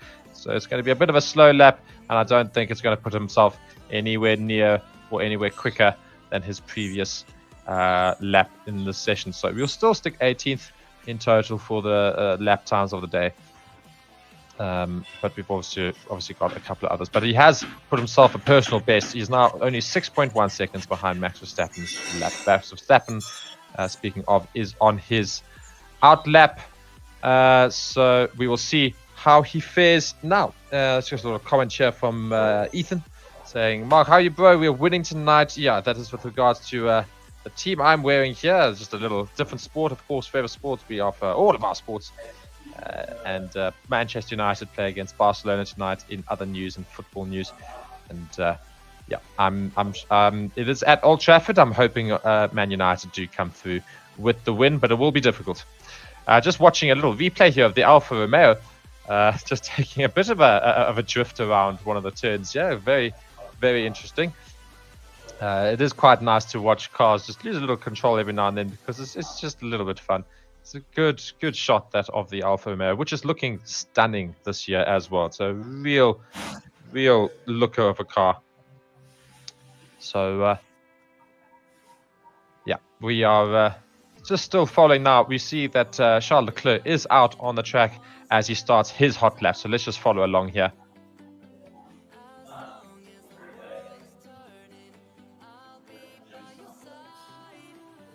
And Lewis Hamilton is also on track, so very much keen to see how he does. Charles Leclerc trying to put in as quick a lap as possible. He is on hard tires as well, but only 0.1 seconds behind Max Verstappen. Could this be Charles Leclerc finally putting himself, oh my word, almost having a bit of almost loses it there. So very interesting there from Charles Leclerc. Almost loses it in about the fourth turn there, but nonetheless still holding on to it. And we'll see how it goes. Ethan saying Charles deserves better. As a Ferrari fan, we need a good season this year. Yes, indeed. Ferrari, I think, had a very strong car last year. I just think strategy and reliability and also a couple of driving mistakes really hindered their season. I do think that car should have done a lot better than it necessarily did. Still following Charles Leclerc. Let's see how he fares in the second sector compared to Max Verstappen. Just 1.2 seconds off. So can he push himself into the top 10? He's starting to edge a little bit further down. He's getting very close to his time now. It was a slower second sector, but yes, as I say, when I was following it, he did make a little bit of a mess up through one of the turns. So and will hinder his time as he comes into the final straight. Now it will be a bit slow. I reckon a 135 or 134. Actually, he's got a very good third sector. So he does finally push himself into the top 10. He pushes himself into the sixth fastest time, 1.39 seconds behind that of Max Verstappen. So Charles Leclerc moving up the field and starting to get into the groove of things.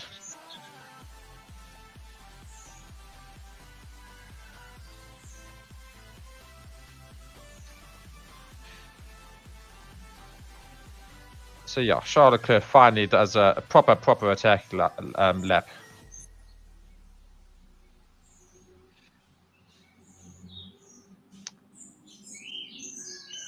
And yeah, just watching a couple of replays of the sparks and also just seeing where Charles Leclerc went wrong there. Ethan, they're saying Binotto and his pit strategy would probably be our major downfall.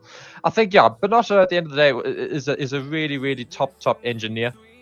His work on the car was incredible.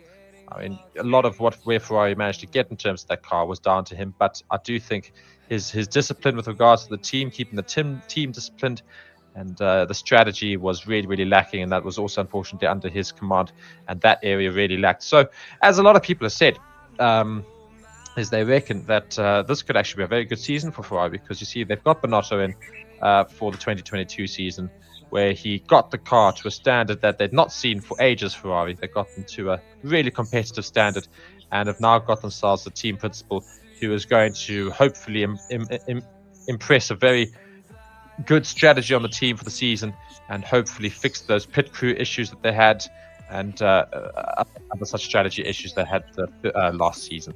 As we're just following Hamilton here, he's managed to get personal bests in both his first and second sector. He's coming in to this final straight. He should move into the top 10 here. It's a good lap by Hamilton. It's just 0.9 seconds behind Verstappen, so he moves himself into fifth, beating his teammate George Russell. So Hamilton has put the fastest time in for Merck so far. So Hamilton doing very well there, just to ensure that he's not forgotten about in that beautiful black Mercedes. Proper nice looking car. That is probably my favorite livery of 2023.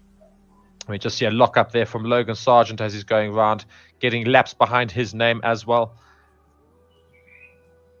Yeah, so it's that same turn that he's messed up now twice. So I think he's just needing to learn that turn. I mean, as much as this is supposed to be a practice, a preseason testing, it is also for a couple of these drivers practice, as it were. It's practice for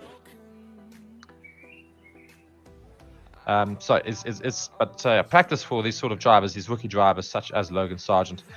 This is also time for them to get used to the track a little bit more in these cars, at least. Of course, it's not like they've not raced these tracks before. He will hopefully get to grips with this car as soon as possible, so that he can make himself a very competitive driver in the season coming. Just going back here, Ethan's having a good chat with me. Everyone else is allowed to get involved as well. But otherwise, yeah, Binotto helped develop Michael's car years ago, but making a fast car isn't always what is going to win you the races. Not at all, indeed. As I say, strategy is a huge thing, especially these days. Knowing how to handle your pit crew, knowing how to assess the weather and make decisions based off of it. This is what Red Bull do so well every season. Season in, season out, they've got an incredible strategist, and they've got a very good team principal in Christian Horner. Mercedes, of course, obviously Toto Wolff. Obviously, he will be wanting to make sure that he impresses this team into better positions than they were last year. I think last year they were really poor in their standards, Mercedes, but I'm sure they will improve dramatically in the season coming.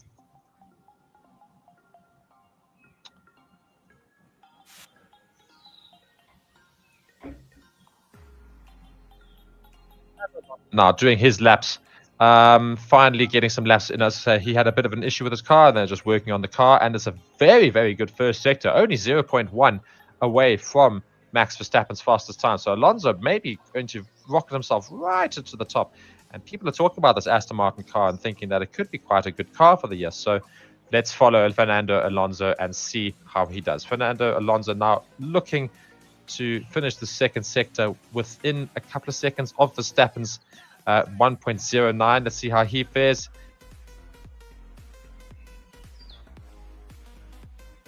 He's just passed it now.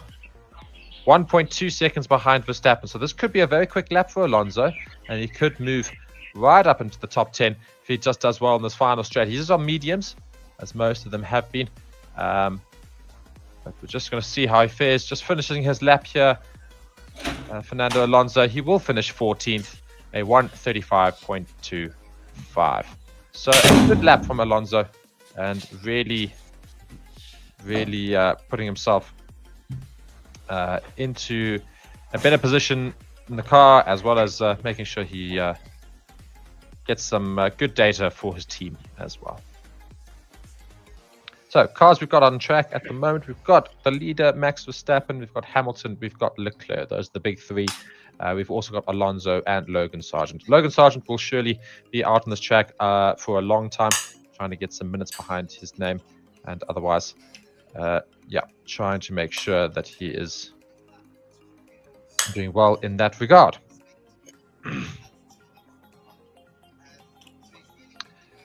Just following a replay of Fernando Alonso, just making a small mistake on that last corner, which cost him a little bit of time. Might have been quicker otherwise. Ethan, they're saying, if I could bring in anyone, Adrian Newey is the best strategist on the grid. He would be a perfect for Ferrari. Yeah, Ferrari just need any decent strategist. It doesn't take too much, hopefully, for Ferrari to try and ensure that they get something decent. Leclerc now going on another fast lap here. His first sector was a little bit slower. It's already a yellow sector for him. So we'll see how he fares for the rest of this. He's still pushing hard. He's on those medium tires.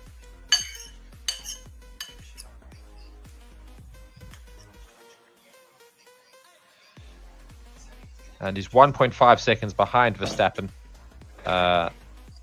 Just on his hot lap here still.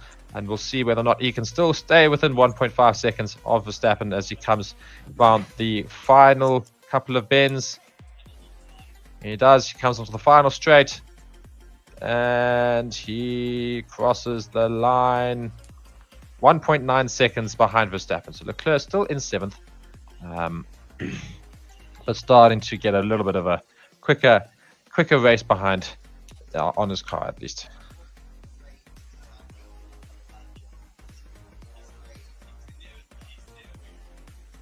So we're seeing Lewis Hamilton here out on track.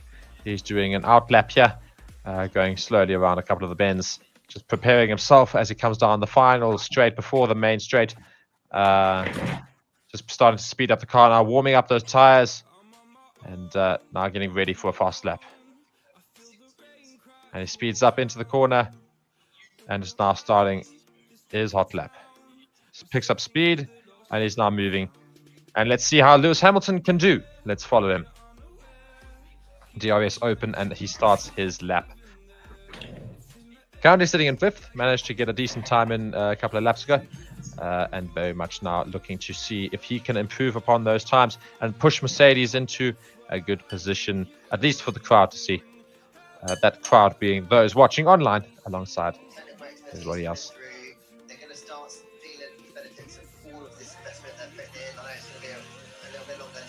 So Lewis Hamilton coming to the end of the first sector. He's 0.6 seconds off of Verstappen already. So he cannot afford to lose much more time if he wants to try and get a time as close to Verstappen's as possible. But again, as I keep saying, it's not down to times here in these preseason tests. It's not down to times.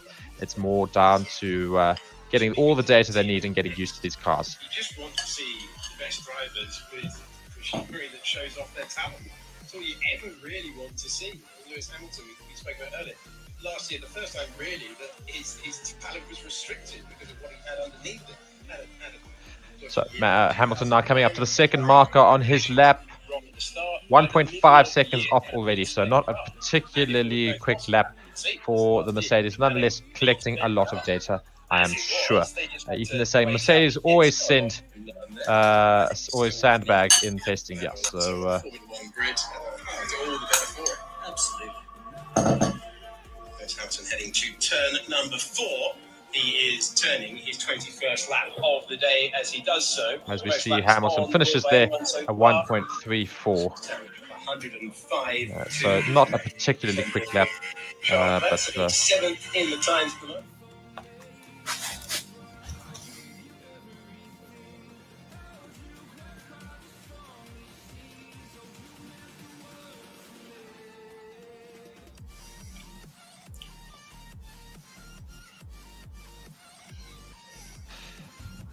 yeah. So just seeing some replays here of the drivers.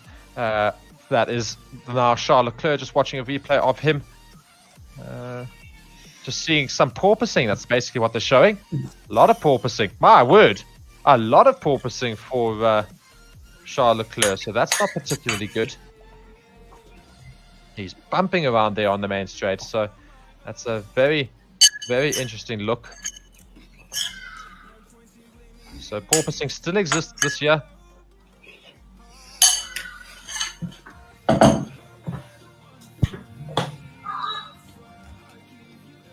Breaking stories as well. The C0 is coming in. You now have 6 tyre compounds to play with.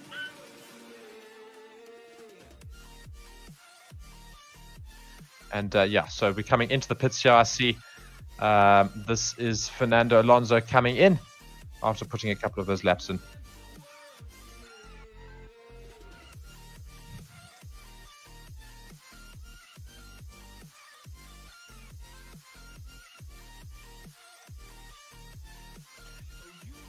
So now currently talking to Pirelli Motorsport Director Mario Isola. So we've got 6 tyre compounds to play with, essentially. Of course, one of them being wets, so we don't have to worry too much about that.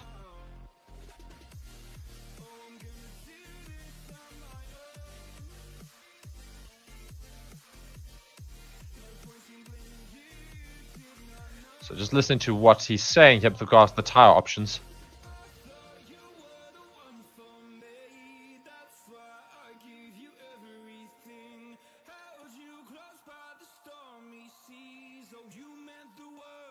So yeah, just talking about their tyre compounds and their decisions they made. They're saying Barcelona was poor decisions, basically just saying that they made the tyres far too hard. And so everybody pretty much did the whole race on softs and mediums, whereas Silverstone, they got it absolutely bang on and they got it perfect with regards to the tyres. And we did see Silverstone was probably the most exciting race of last year.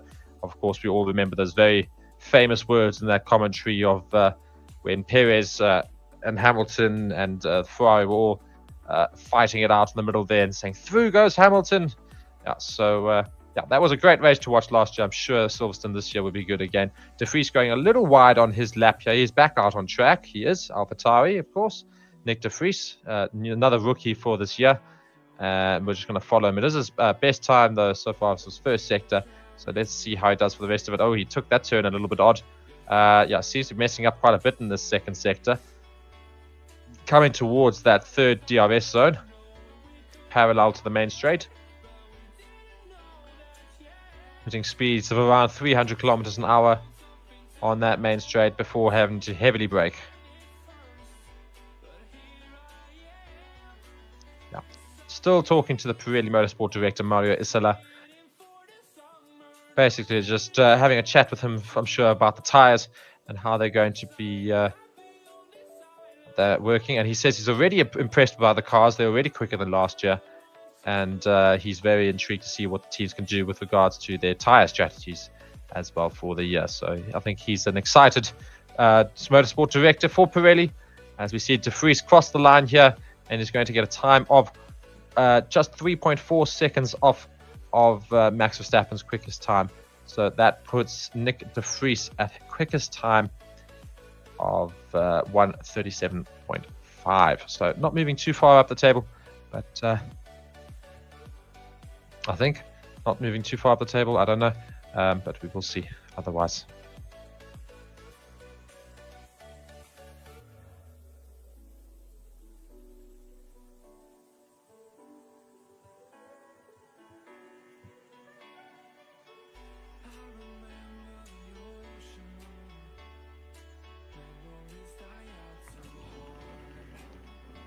So, just watching here some highlights of that AlphaTauri of Nick de Vries.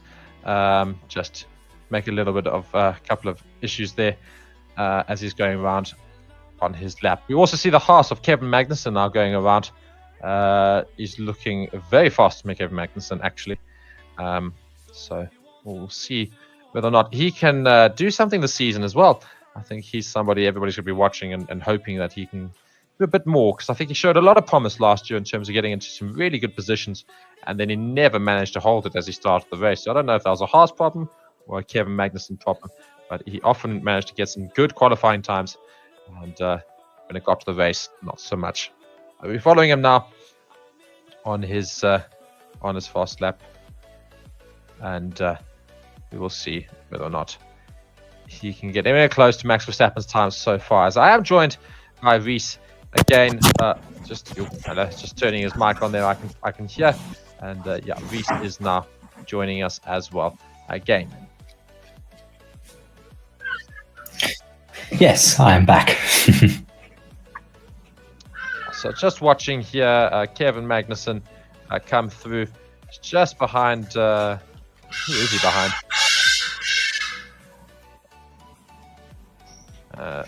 I'm just getting my stream up and running at the moment. So he's just behind. I think it's possibly Magnussen. I think it's the Haas. Yeah, it is indeed the Haas. So it's just behind the Haas there. And Max Verstappen, we're just looking at the car inside the pits right now.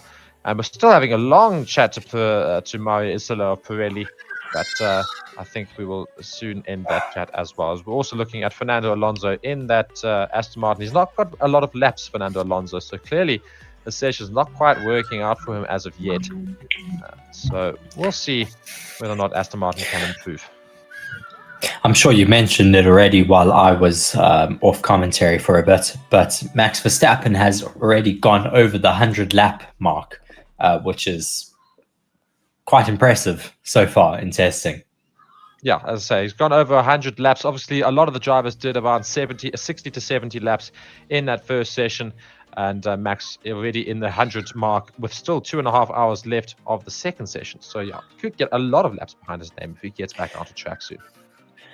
I did hear you mentioning it earlier, but there is so much porpoising happening on those Ferraris, or on that singular Ferrari. Yeah, I was about to say, I didn't see it too much with Carlos Sainz, but Charles Leclerc is really, really bobbing around this track, and that's going to be a big issue for Ferrari. Yes, for sure. I mean, they completely changed the regulations purely to stop porpoising, and the Ferrari is still porpoising. That means that they are going to have to lift their floor even higher. They have a new sensor in the car this year that measures oscillations when they go down the straight. So if you get too many oscillations, they dictate how much you have to raise your floor bar. Yeah, and I mean, as I said, just watching some of these replays and even just watching live of Charles Leclerc, really every single straight, he's really bouncing up and down. And Carlos Sainz didn't have that issue at all. And we are, however, seeing the same issue again with the Alpine as well. Yeah, as you say, we're just seeing the same issue now. So it's interesting because the cars earlier weren't really having that issue. So the Alpine, to be fair, actually was the only car in that first session which was also a bit porpoising around. It's really going for it now with Esteban Ocon. So Ocon and Charles Leclerc having serious porpoising issues. Yes, quite interesting to see, for sure. I wasn't expecting to see as much porpoising this year as what we had last year, but clearly there's still a underlying issue. Yeah, as I say, I mean, it's interesting because in the first session, the only car I really saw porpoising from was the Alpine of Gasly. And now in the second session, we're seeing some porpoising from Ocon as well from Alpine, and also, however, from Charles Leclerc, Ferrari. So certainly something to think about as we go into the first race of the season. But I'm going to unfortunately have to leave, and Reese is going to continue for the rest of the session, and I'm very much looking forward to see how the next 2.5 hours go. So until then, I will let Reese take you through it all. Thank you so much, guys. Cheers, Mark. So 2.5 hours still left of the session. Definitely going to be some fast runs coming up now as the sun goes down in Bahrain and the track temperature goes down. Obviously, right now the track is still very warm, so we are still seeing a lot of sliding happening from the rear end of these new cars. Once it cools down a bit, you get so much more in the grip levels, so we'll see a lot more. We'll see the lap time starting to tumble a bit more. Currently following the Alpine of Esteban Ocon out on track, we saw how much he was porpoising down those main straights.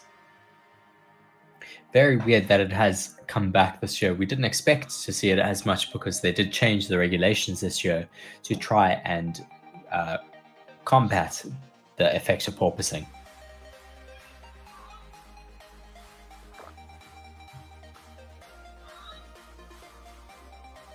Currently looking at the Williams just being prepared to go out on track, as well as Lewis Hamilton currently sitting in the black Mercedes. I think he's just come back as they are putting the screen back on the car for him to have a look at some data. Can see George Russell in the background just peering over the data, and the mechanics just having a look at how his car is going.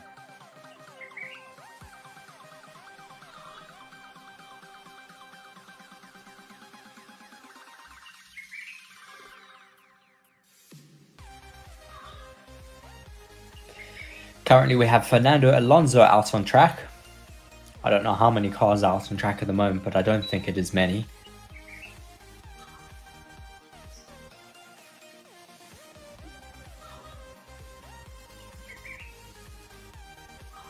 Fernando Alonso, obviously, this is his first year in the green Aston Martin, leaving the French outfit of Alpine to join the British outfit of Aston Martin. Obviously, leaving Alpine over them not necessarily wanting to give him a multi-year contract, as they were so eager to get Oscar Piastri into that seat. We ended up seeing how that went, but they didn't want to give Fernando Alonso a multi-year contract as they felt he was getting too old and didn't know if his competitiveness would stay over the next few years. Whereas Aston Martin were able to show him that they trusted him in the long term still and could give him a long-term contract, which is why he ended up signing for this team.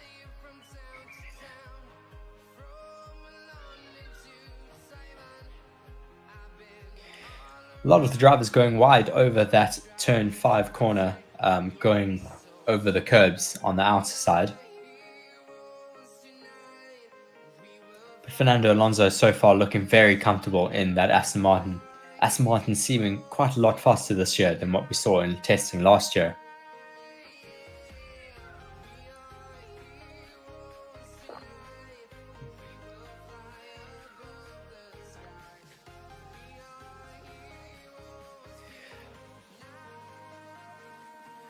Going into the final S section, still looking very neat and tidy, not going wide at all, hitting those apexes.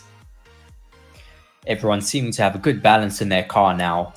They've had quite a lot of time to get their setups right, so I would certainly hope that they would be comfortable.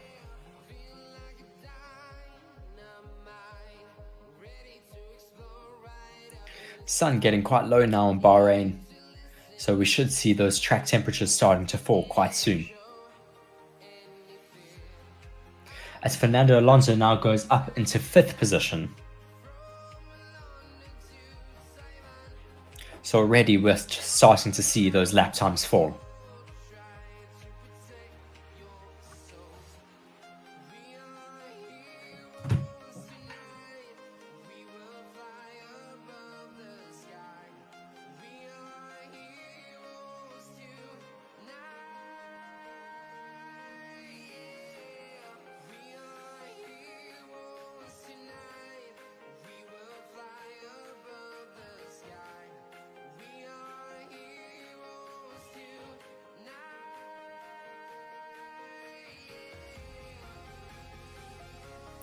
Aston Martin apparently putting some reinforcement tape on the inside of those wheel brows, obviously just seeing some instability in it.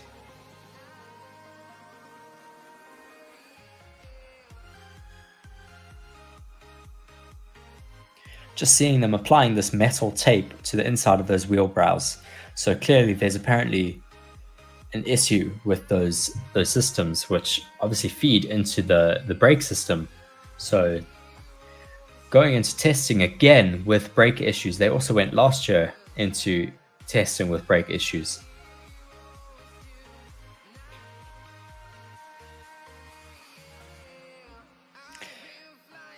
Now we have the AlphaTauri of Nick de Vries back out on track for another few hot laps.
Logan Sargent is now back out on track with more Flovis paint on his car. Still not done with their tests and analysis of the aerodynamics of their car. Most teams already are going for some high-speed runs.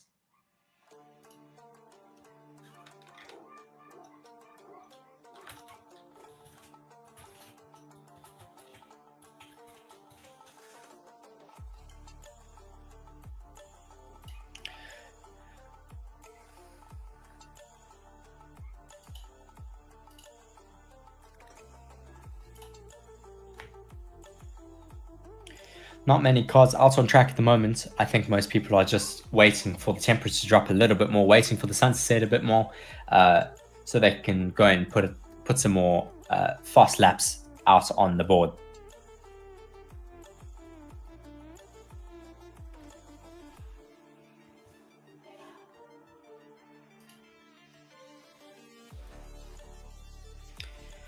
Currently seeing Logan Sargent go through turn 11, going very wide into that turn. Looking quite hooked up for the rest of that section, but going into that entry was looking very wide, just trying to get as much track to get to that apex.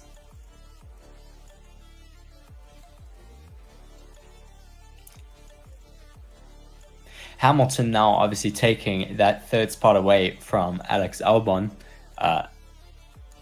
Mercedes starting to show that they are part of that top three, or within half a second of each other at the moment.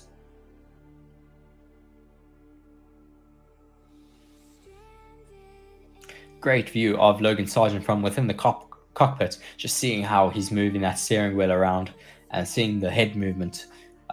Obviously on a slow lap at the moment, so nothing too indicative at the moment.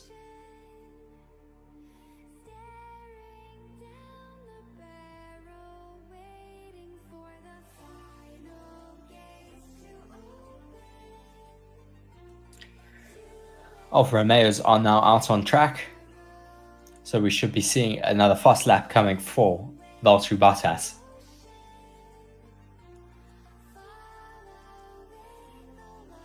Still looking very bumpy near the end of that straight. We had Felipe Drugovich on commentary earlier, just speaking about how there's actually not that much of a bump, but it seems to unsettle the cars in some way.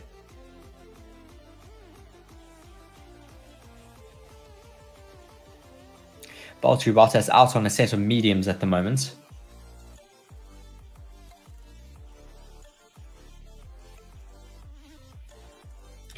So far has not set a personal best first sector, so maybe just doing a double warm-up lap.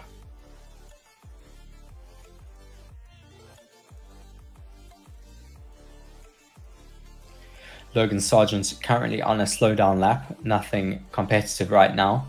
Still getting his grips with these current cars.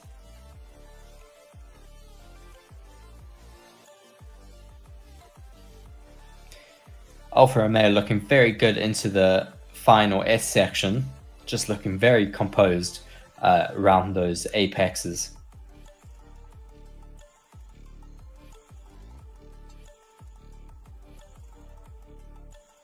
As we see Lewis Hamilton currently out on track on a warm-up lap, so hopefully we'll be seeing some fast times from him too.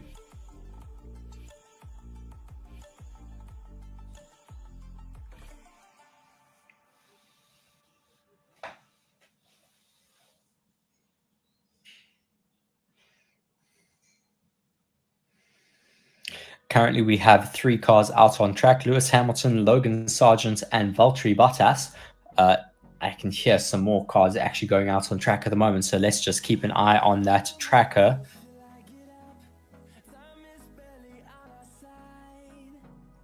Let's see who we have coming out soon.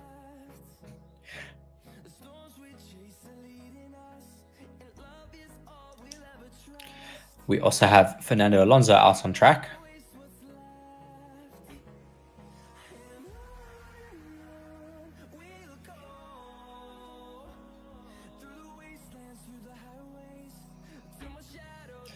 Just some slow-mo shots of Logan Sargent hitting that apex with that Flovis paint all over the the brake duct and the suspension on the left-hand side of his car.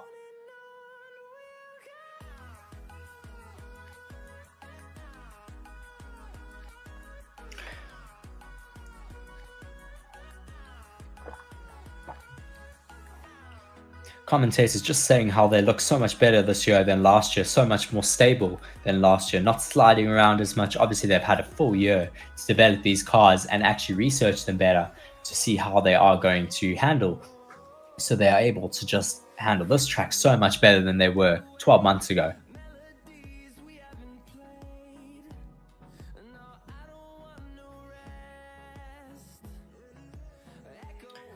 So far, according to Jolyon Palmer, Red Bull and Ferrari still looking like the best of the rest right now.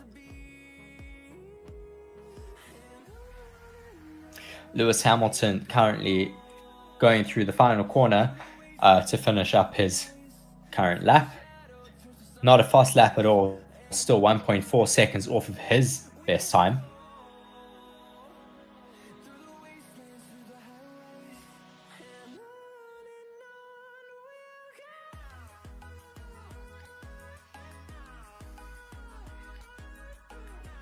Lewis Hamilton on another push lap here.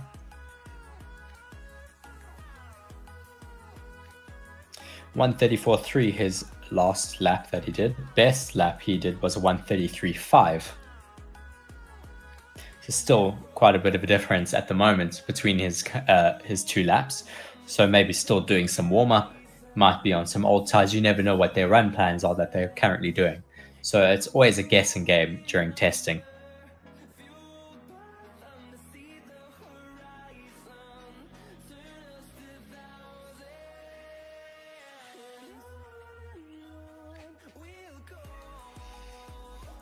Still 2 hours and 15 minutes to go before the end of testing for today. So still a lot of run time ahead of us today. Max Verstappen is now out on an out lap, just preparing to put in another few fast times for us today. Just getting out of the way of Fernando Alonso there.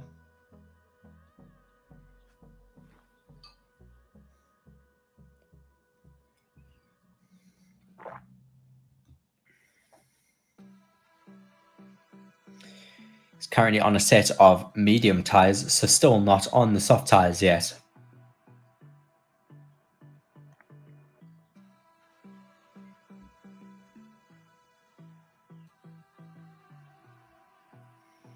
Max just warming up those tires. It looks like we're going to be following him for a little bit, maybe just watching him do a full fast lap here.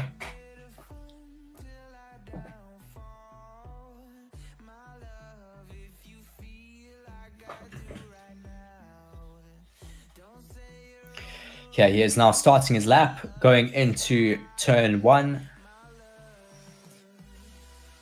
Very calm and composed through there, very neat and tidy, so clean on that apex. Turn 2, going onto the curbs there in the runoff section. DRS is now wide open for that straight. Very neat and tidy once again through there. Little bit of a moment into turn 5, but still looking very neat. Currently 0.0048 seconds ahead of his fastest first sector, so a new purple first sector.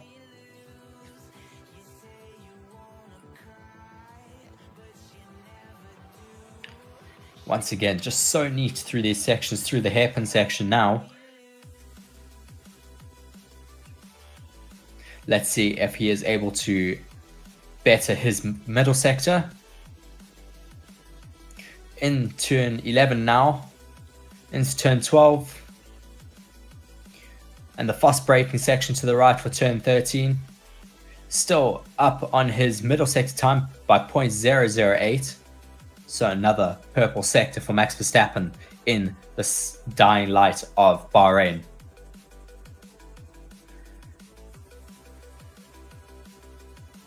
Oof, into the runoff section there, seeing all that dust being picked up there, and once again going faster by 0.1 of a second, even though he was very scruffy there in that final bit of that sector, still putting in the fastest lap of the day. Currently, Max has 109 laps under his belt here. So, fastest lap as well as the most amount of laps completed for testing.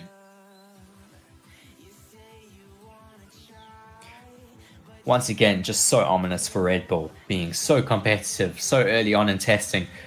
Maybe it's a bit too early to tell and see what the other competitors are truly able to have in terms of pace. Just seeing another replay of that lap, he had quite a few scrappy sections through there, so still a lot of time for Max to be able to make up.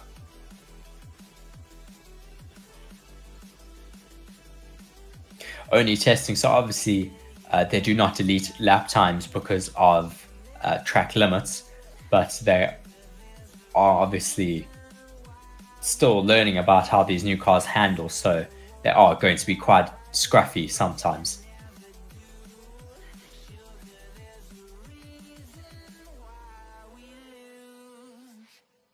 Just watching a big lock up there from Esteban Ocon. There's going to be such a flat spot on that tire. He doesn't pull it into the pits, so obviously he's still fine for now. As we see Fernando Alonso starting another fast lap here. Neat and tidy into turn 1 and 2. Now into turn 3, into the DRS section. Let's see if he is able to put in a personal best sector. Into turn 4. Very neat and tidy there, not going over that curb like Max Verstappen did. He's currently 1.6 seconds though off of his personal best first sector.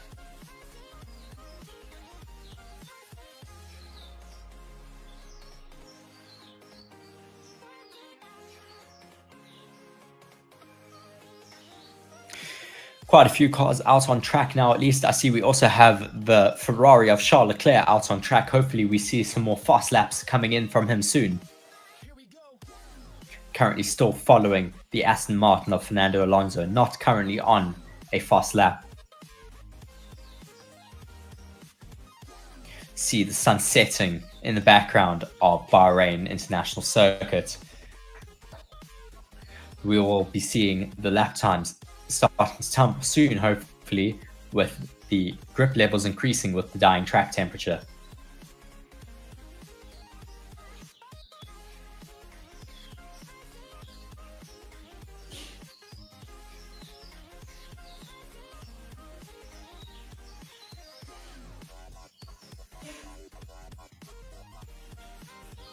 Just some tech analysis coming in from the Haas car.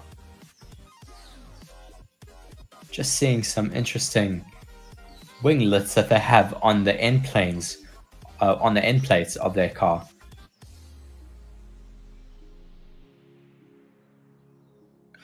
Looks like they have Haas have found a loophole in the regulations, and they're able to put these little winglets on the end plates of their main wing. So we shall see if this is actually legal or if they have found a legal loophole.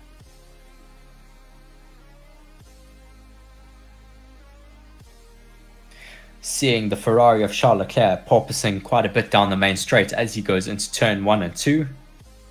Now into turn 3, into the DRS section.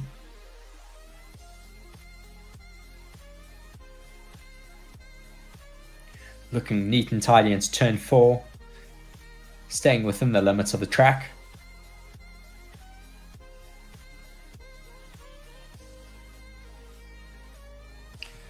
Ferrari of Charles Leclerc looking so hooked up right now coming into the second sector of the track. Not currently putting in a personal best first sector, but let's see what he is able to accomplish throughout the rest of this lap.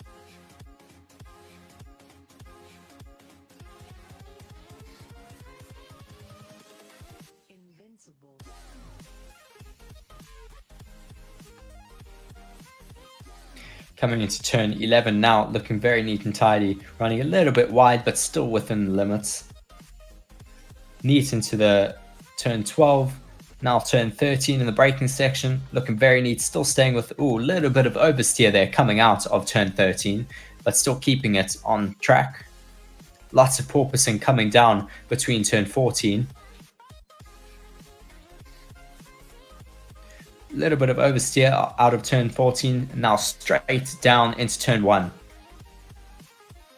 Once again, lots of porpoising as he comes down that main straight.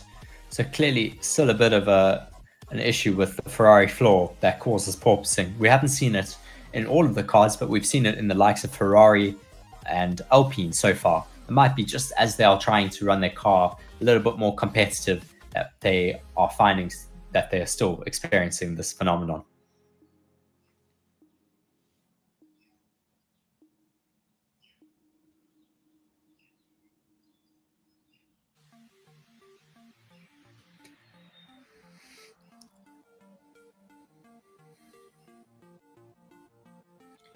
So our top 5 for testing so far is still Max Verstappen with a 132, I think it's a 132.8. It's not currently showing up on the time board. It's showing his latest lap. But with P2, Carlos Sainz with a 133.2, Lewis Hamilton with a 133.5, Alex Albon with a 133.6, and Guan Yu Zhou with a 133.7. Quite an interesting top 5 at the moment. And we should hopefully be seeing some more people making it up into this top 5 in the next few hours. Logan Sargent currently out on track still, coming into the final corner to finish another lap. Max Verstappen still out there clocking in laps here today, so we will see how many he is able to complete before the end of the session.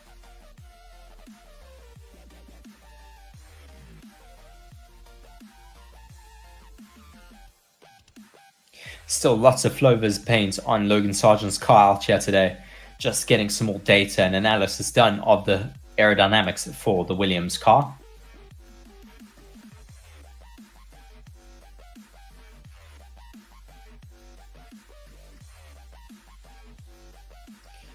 Williams obviously staying in their iconic blue livery for this year, even with a new sponsor of Gulf. Lots of people expected them to go with some of the Gulf colors, the orange and the light blue, but Williams still sticking to their traditional colors here this year.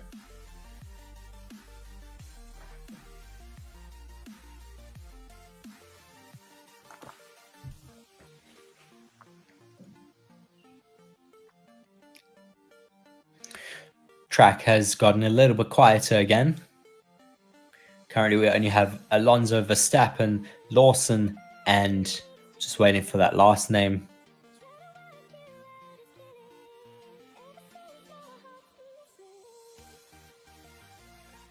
Quite difficult to read it, unfortunately.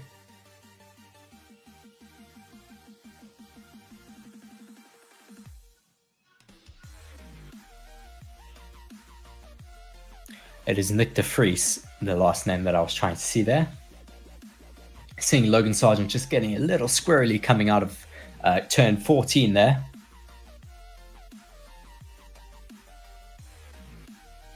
Obviously not putting in any fast laps at the moment as Logan Sargent, as he has been out on track for quite some time, so his tyres are going to be quite old. As we see the car of Kevin Magnussen in the Haas getting ready to come out here today.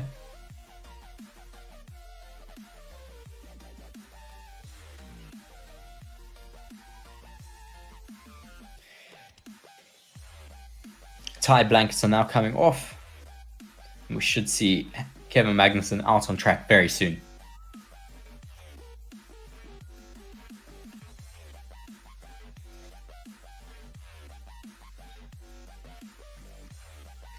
Gunther Steiner looking on at his car for this 2023 season. As we now are following Nick de Vries out on track, you can hear the car bottoming out through that section into turn 13 there.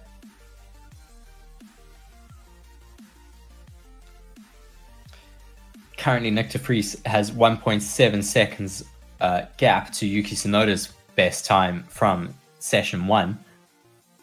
Obviously, track temperatures and track conditions have been so different between the two sessions. as he does go quite a bit faster now, just a little bit closer to the time of Yuki Tsunoda. Currently just 0.11 seconds off of Yuki Tsunoda's best time. Yuki Tsunoda with a best time of 1:34.6 and De Vries with a time of 1:34.7.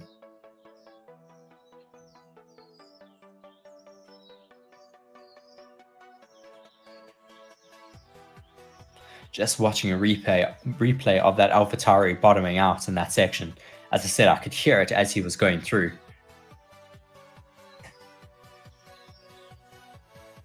McLaren have now gotten that car repaired, so Lando Norris is getting out on track once again. Obviously, they had to repair some issues that they had with their wheel brows, which obviously connect into their braking system.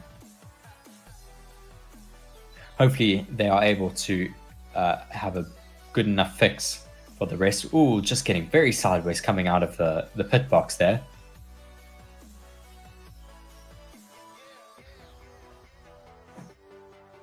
Looking forward to seeing some slow-mos of that, because that would be very cool to see.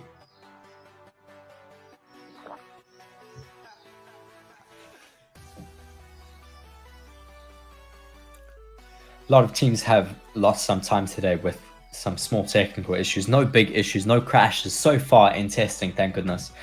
Just some really good track time so far. Max Verstappen, well over 110 laps at this point in testing. The most amount of laps completed by anyone so far. So far, Hamilton has done 26 laps himself. You can see now the sparks coming off the bottom of the cars as it gets a bit darker out here in Bahrain.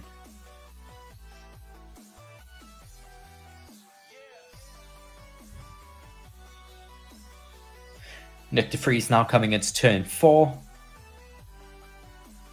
Just watching him go around track there, just keeping it so neat and tidy into turns 5 and 6. Darting down into turn 7 and then the corner into turn 8.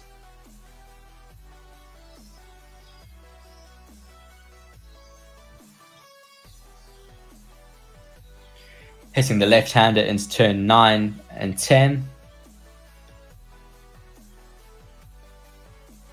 And down the DRS straight now with his wing wide open.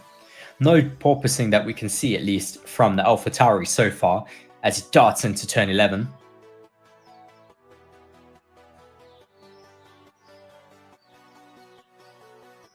Neat and tidy through 12, braking into 13. Neat and tidy on the exit.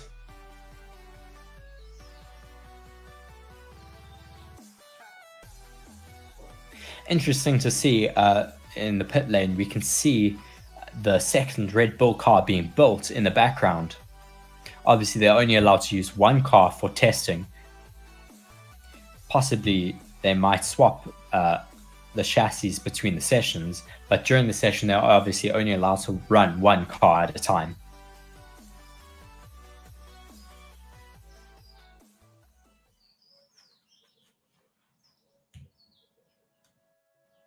Apparently, Red Bull were running a different diffuser during the first first testing session, and they're now back on their more traditional diffuser. So it'll be very interesting to do a technical analysis and see these differences that they do have. Certainly be paying a close eye to all of these little technical parts that these teams are all bringing in, with the likes of Haas with those small winglets on their end plates.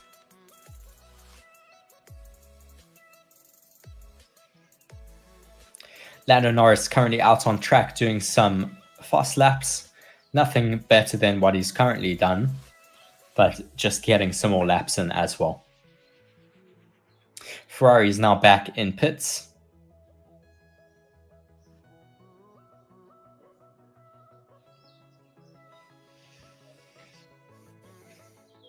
Lando Norris now coming around the final corner and down the main straight.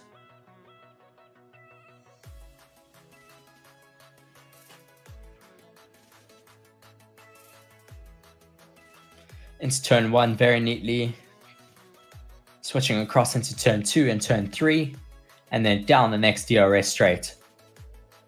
From Lando Norris. Just showing a replay of that AlphaTauri bottoming out once again, just looking so uncomfortable.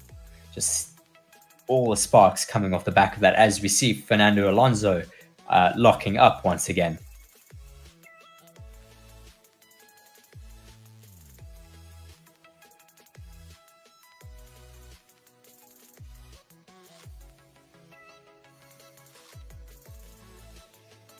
Just seeing the Mercedes in the pits at the moment. Obviously Lewis Hamilton driving for this session, but he is not currently in the car. There's a mechanic in the car, obviously changing some settings before they go out on track again.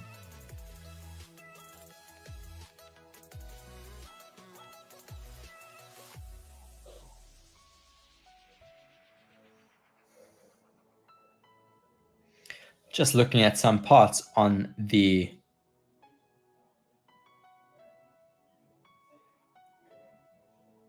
sorry, just listening to some technical notes here.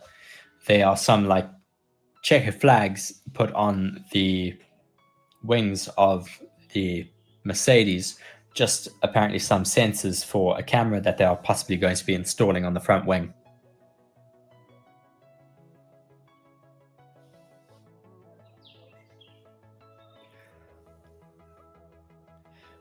Currently watching Esteban Ocon out on track, just getting a bit loose coming into turn 4.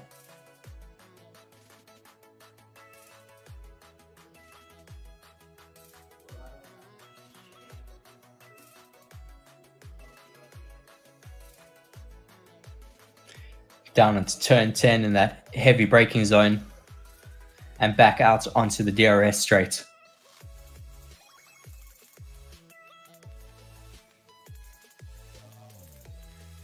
Alpine have had a bit of an issue with their wing mirror supports.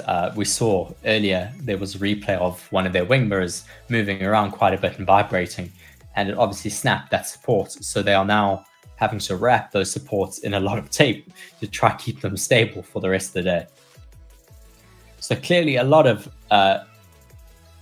malfunctioning carbon fiber parts we've seen on the likes of Alpine and now McLaren as well. So a lot of manufacturing issues coming in before the season. Luckily, they're able to sort out these gremlins before they actually get racing.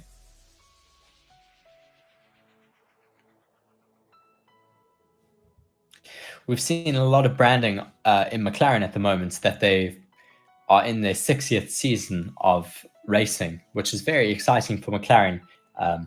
They're definitely going to be doing some more historical tribute liveries for sure later in the season, possibly in Monaco or maybe one of the other classic tracks. Currently following Lando Norris on board, missing the apex a bit there, turn 4, and getting quite wide over the curbs.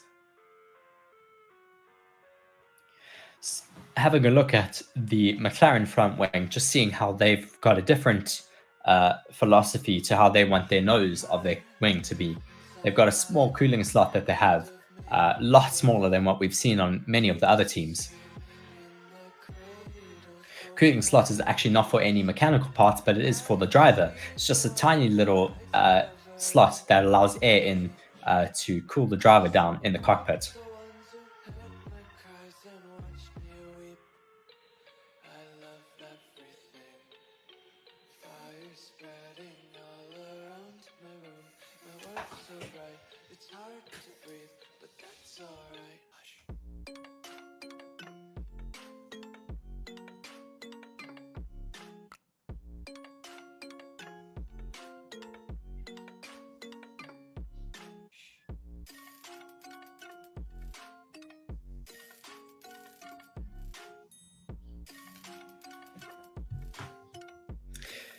We see some work going on the Alfa Romeo car. So clearly some issues that they're having there, or the mechanics standing around that part so that the cameras cannot see what the issue is. We see this quite a lot in testing. They used to be allowed to put up screens to stop the cameras from viewing what issues they were having. but the FIA and the Formula One group have introduced new rules that stop them from doing this. It obviously just makes it a lot more fair and a lot more interesting for us as spectators, and for the fans. It just allows us to see what the issues are and be able to, as commentators, comment on what these issues possibly are. A lot of work going on though, just quite a lot of mechanics standing around looking at that. Hopefully it is not a terminal issue. Hopefully it's something that can be that can be sorted out very quickly. We see the Haas is out on track yet again.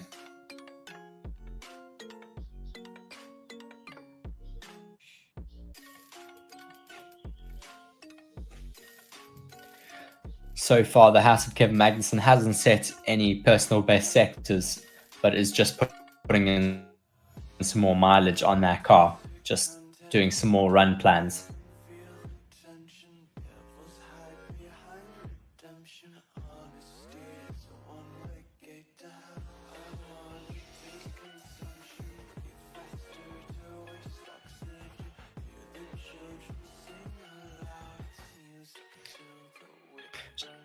Getting an onboard shot of going too fast, but we can't see his head bouncing around as much as we've seen some of the other cars doing.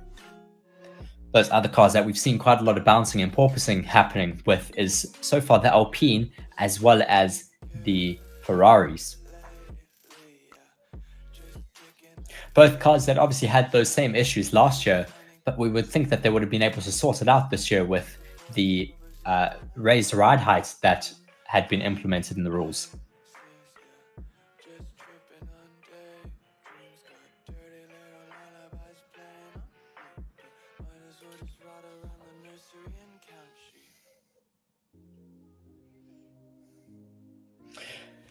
Doing a pit stop practice there for the Haas, looking quite good so far.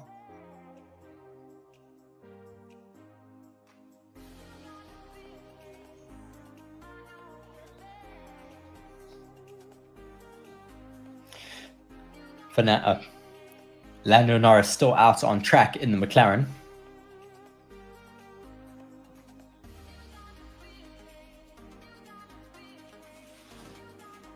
So far looking quite comfortable, not coming in for any more issues with those wheel brows. Hopefully they've been able to sort that out for the day. Obviously they will have to go back to the factory and fix those issues, because what they've done for now is just a temporary fix. They completely have to change the manufacturing of those wheel brows to be able to fix those issues that they've had.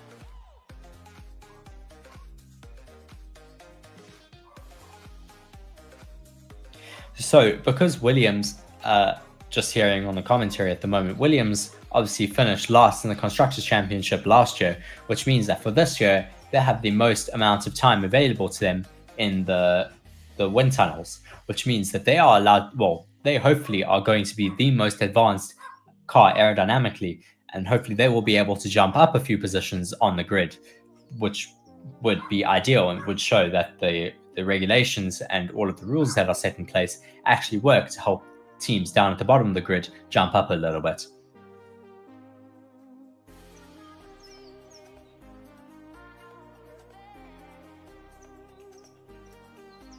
Lando Norris still looking quite comfortable out on track.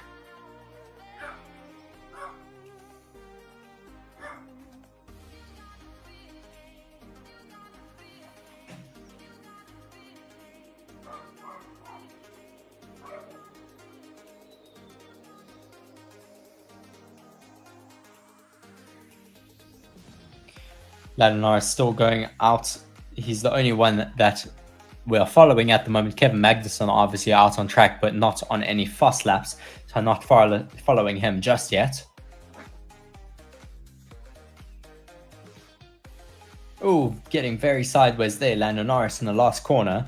Obviously just stepping on that loud pedal a little bit too early and just getting a little bit sideways.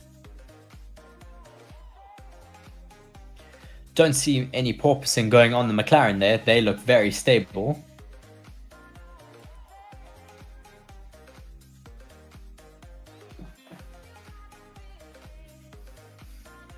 Just having a look at the Haas pit wall. they only have 3 people on the actual pit wall, which is quite interesting. Normally they have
here as well on the exit.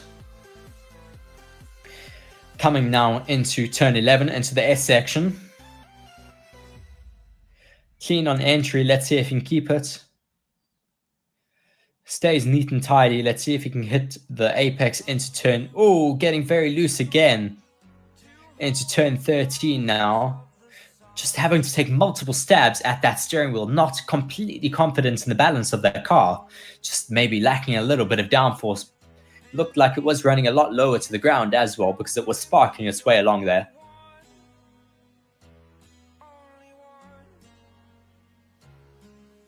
Now into the DRS zone and finishing that lap 3.3 seconds off of the pace for now.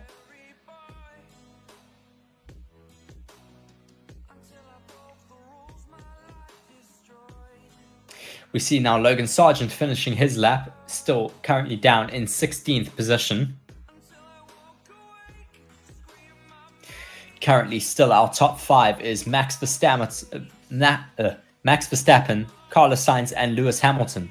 As I was saying that, Lewis Hamilton went out on track again, so his page blinked. We see the Haas locking up in the background as it comes back into the pits. Drivers just yet again getting their eyes in for getting that pit lane just right. Obviously, they don't want to lose any time as they come into the pit, so they try to keep above their pit lane speed limit until the last section.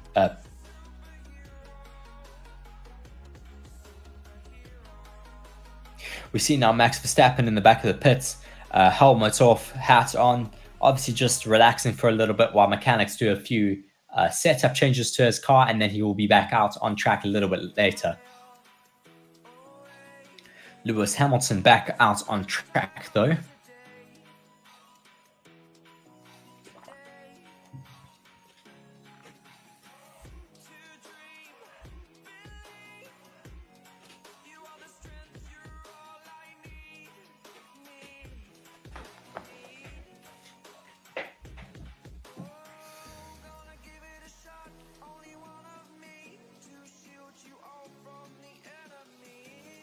Lewis Hamilton currently just on a warm-up lap right now.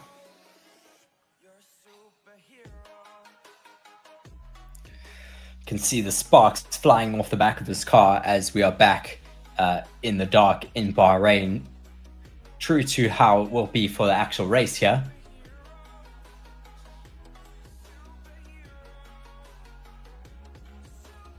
Coming now down the start-finish straight. Looking very stable, no porpoising happening, can't see his head bouncing at all. Into turn 1 and turn 2, still not looking like he's on the limit just yet. Still looking very comfortable and stable, taking quite short upshifts. So I don't think he's pushing all that hard right now. Throttle pickup is also quite late, so he's lifting and coasting quite a lot. And as you can see, 1.9 seconds behind his fastest lap so far. Also, again, very deep on the brakes, missing the apex into turn 8. Now into turn 9 and down into turn 10. Into the DRS zone now, coming up to turn 11, the S section, one of the most difficult aerodynamic sections of the track. Clean into turn 11. Now onto turn 12, hitting that apex and clean on the exit. And now into turn 13.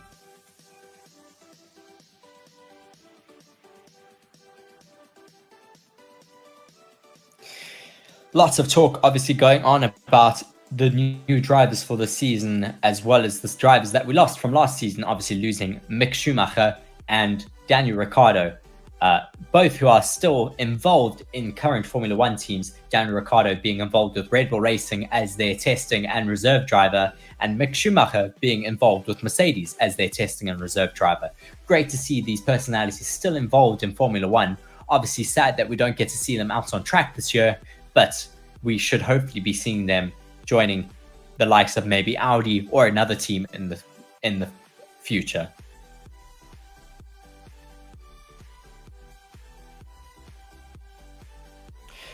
We see mechanics currently working on the, just resetting the Alpine of Esteban Ocon, who has just come back into the pits, still in the car.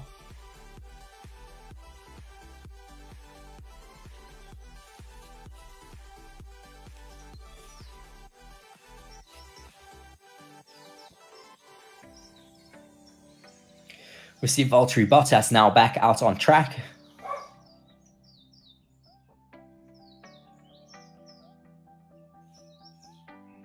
I think he's still on a bit of a warm-up lap now, coming through the last sector.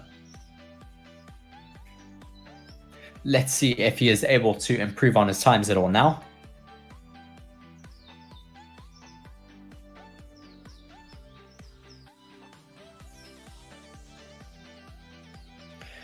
These cars always look so great under the lights of Bahrain. Obviously, track temperature coming down quite a bit now, so we should hopefully be seeing the times tumble quite a bit.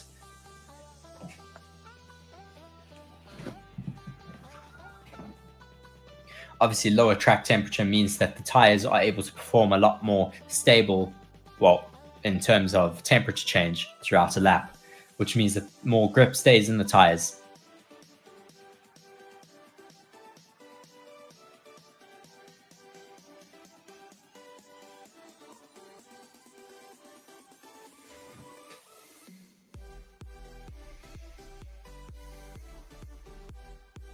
We've seen obviously a lot of cars running more black-based liveries this year. This is clearly to do with the fact that they've been stripping off a lot of paint from their cars.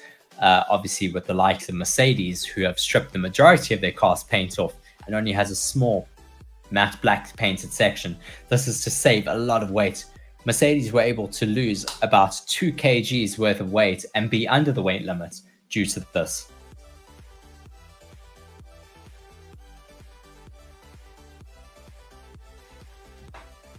Currently, we have Christian Horner on camera just giving us some information. Talking about the off-season, just saying it was nice to have a bit of a break, but great to be back.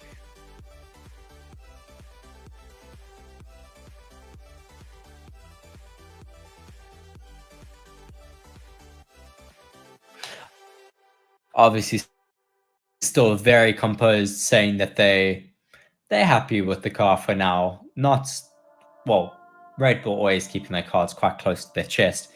We'll see whether this is the true pace of everyone else as well, or if we are, in fact, showing the true potential of all of these cars out on track.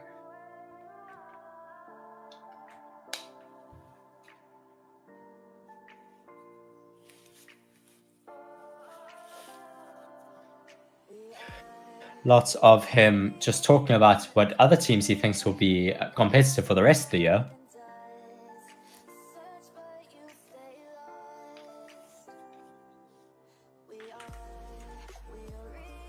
Very true what he's saying about the fact that Formula One is based upon multiple engineers who are extremely talented and will always look for a bit of a loophole or an advantage in the rules. So you never know whether we're going to be seeing some more of these little advantages or loopholes being shown in the next few days before the end of testing.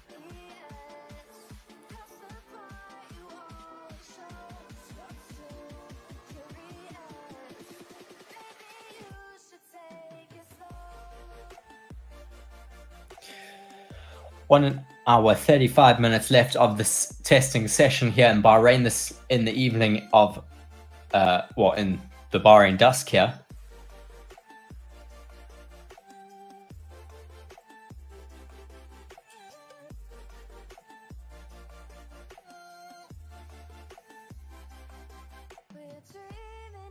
Currently following Fernando Alonso in the Aston Martin. Not putting in any personal best sectors, but I feel like everyone at the moment is just doing some more mileage on their cars, not on any new tires, but just pushing now to the end of the day. 3.8 seconds off of his current best time is Fernando Alonso. We haven't seen many cars driving close to each other. Everyone just trying to keep on their own programs at the moment. We haven't seen anyone trying to test what they're following, what their car will be like following another car. We've seen obviously the entire change of regulation to allow for better following distances, but so far we haven't seen anyone testing how their car handles in dirty air just yet.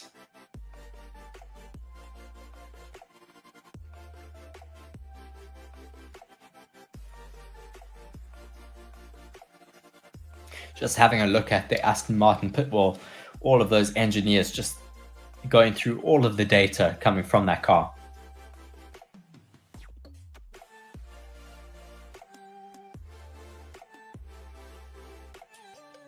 Esteban Ocon now going for a fast lap.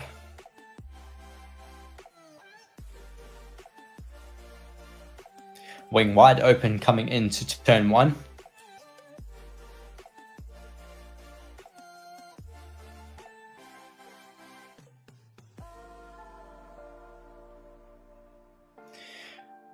Neat and tidy into turns 2 and 3 into the DRS straight now before turn 4.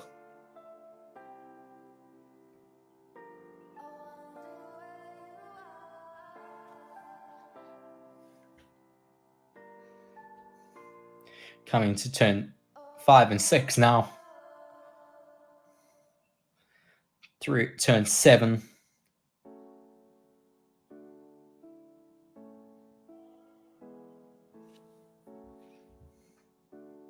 into 8, 9, and now 10. Now coming up the long DRS straight before turn 11. He is up on his previous fastest first sector. Let's see if he can keep this momentum up through the rest of his lap. Through turn 11, now into turn 12. Neat on that apex there. Neat on the exit. And now braking into turn 13. Little bit of oversteer going through the car over the exit there. Down the straight before turn 14. And now straight down towards turn 1 again. Let's see if he's able to improve on his best time. Yes, he is, with a 1:35.3.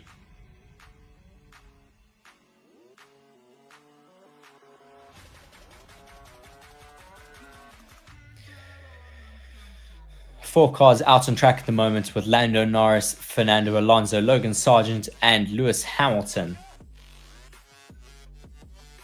And of course, Esteban Ocon, who we have just been following.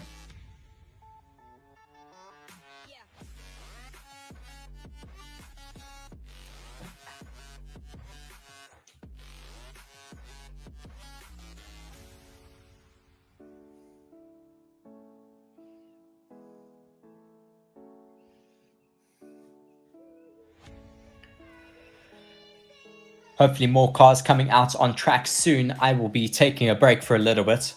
But until then, please do stay tuned. We will see what happens in the last hour and a bit of testing here in Bahrain.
Just like a spark that's breaking out.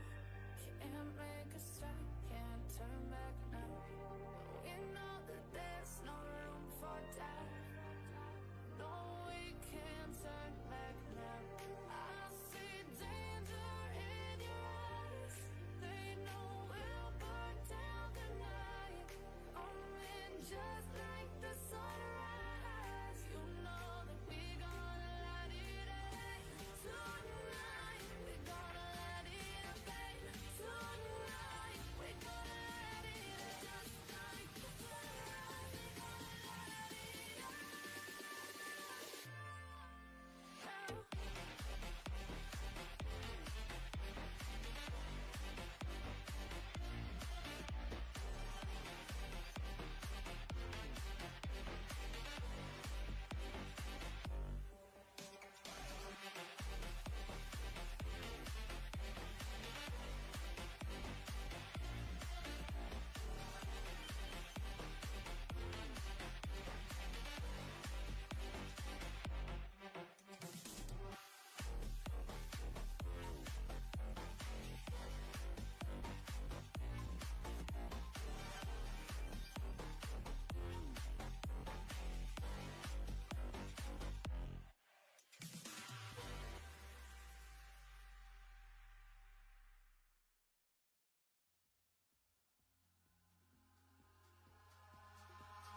Eyes in the sky, gazing far into the night. I raise my hand to the fire, but it's no use, 'cause you can't stop it from shining through. It's true, baby, let the light shine through. If you believe it's true, baby, won't you let the light shine through for you, for you, for you, for you, for you, won't you let the light shine through?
In the sky, gazing far into the night. I raise my hand to the fire, but it's no use, 'cause you can't stop it from shining through. It's true, baby, let the light shine through. If you believe it's true, baby, won't you let the light shine through for you, for you, for you, for you, for you, for you, for you.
what you knew. Restless every time we start locking eyes.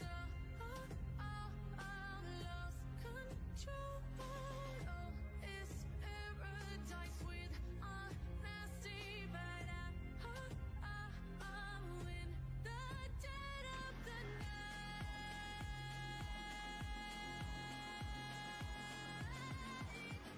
Let the darkness take control.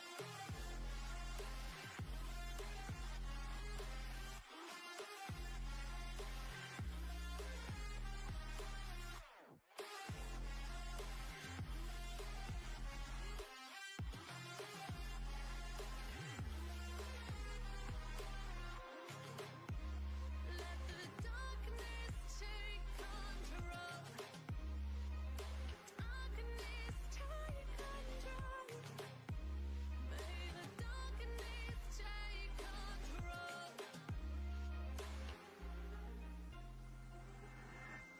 Suck me in slow, breathe me in and let me go. Sink to your heart to find you. Open up your eyes till you're blinded by the lies, so you can see what you do. Restless every time we start locking eyes. Lost control. Oh, it's paradise with honesty, but I'm in the dead of the night. Teardrops on the floor. The pain is over. Feel the darkness take control.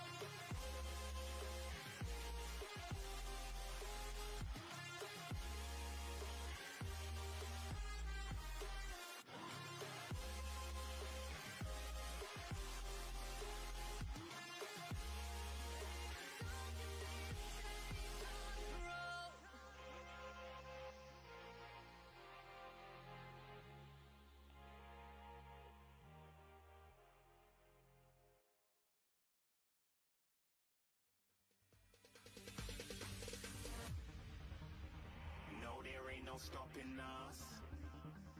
Fly without boarding pass. Couldn't catch me, I be moving fast. Call me a shooting star.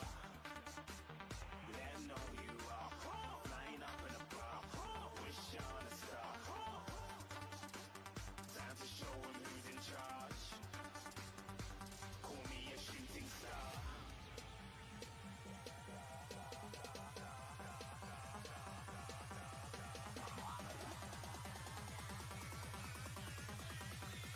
Shooting stars. Didn't even get to cross.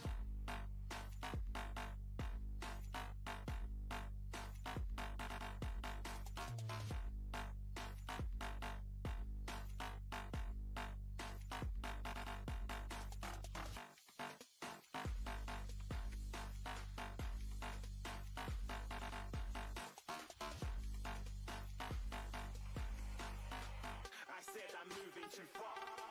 Get to glass.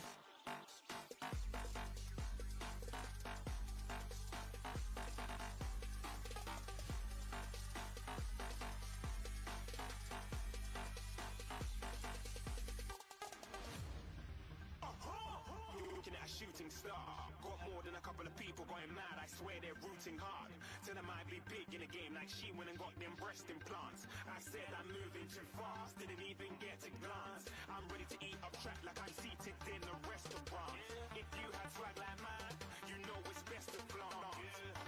We aren't hating because you aren't. Shining like it's neon. Rock like kings of Leon. Shooting stars across the galaxy. I stand out, so don't be mad at me. Infiltrate, I'm with my strategy. When I turn up, then I just have to leave. Shooting stars across the galaxy. I stand out, so don't be mad at me. Infiltrate, I'm with my strategy.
Welcome back. Not too much happening while I was gone, but we do have quite a few cars out on track at the moment. We have Lando Norris, Lewis Hamilton, Esteban Ocon, Max Verstappen, and Valtteri Bottas currently out on track.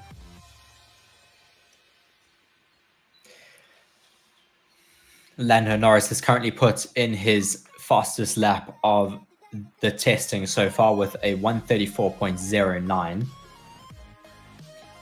Time starting to drop now as I think teams are doing some more fast lap testing.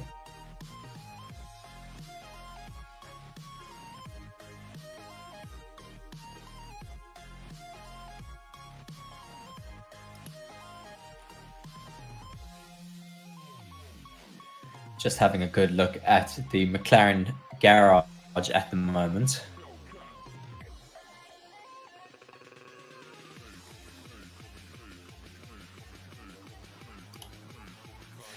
If you haven't, please do go and vote in our poll who you think will win the 2023 season.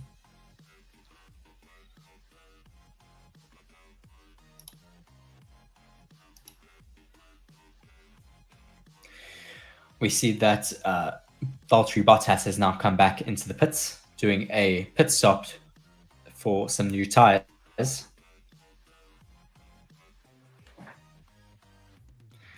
Nothing very fast in that pit stop test. Just taking a look at the Alpine at the moment, just showing that new wing of theirs, just how flat it is.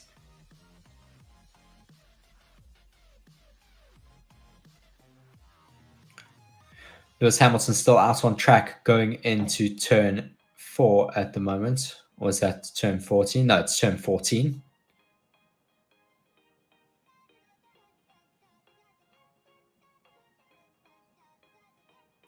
Currently going on another fast lap from Lewis Hamilton.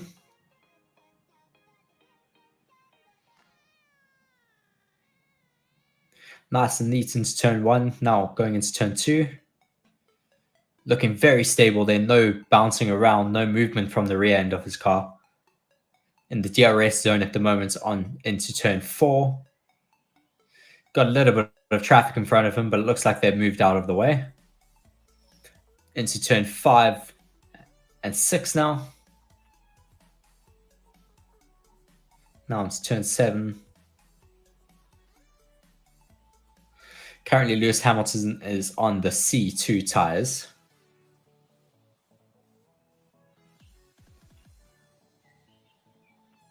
Down into turn 10.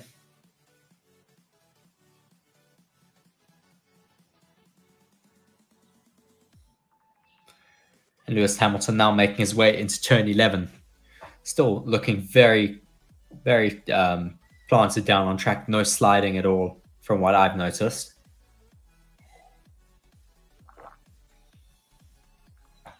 Into the braking zone in turn 13. A little bit of movement over the exit, just getting a bit wide on the curbs there. Now into turn 14. No improvements on any of his sectors. Lando Norris also on a fast lap now with a personal best first sector, but a yellow second sector. Hamilton 5.3 seconds off of the gap at the moment.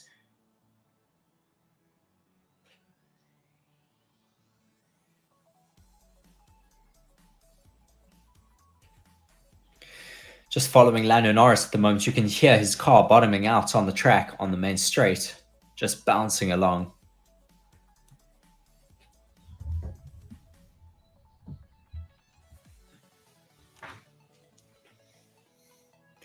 Lando Norris now on a cool lap as he lets Max Verstappen through.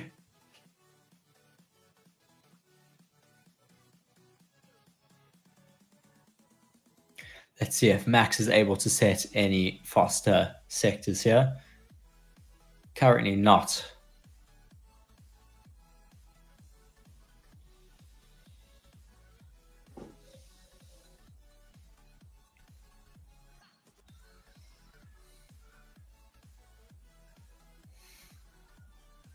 Nick de Vries currently out on track as well for AlphaTauri. Ooh, bouncing a lot there. Bottoming out quite a lot, just causing him to go offline even. Just very, very squirrely on the exit of turn 13. Nick de Vries really not having a very good sector 3.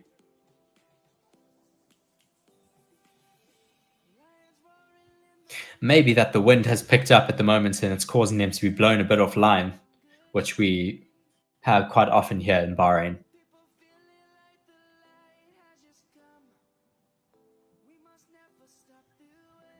Just a replay of him now. Going very wide into turn 8.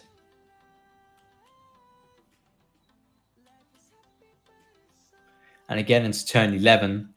Just going very wide onto the curbs.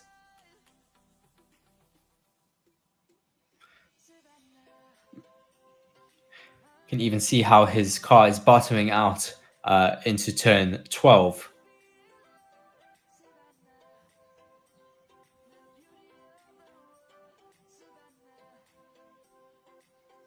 Currently following Logan Sargent on a hot lap.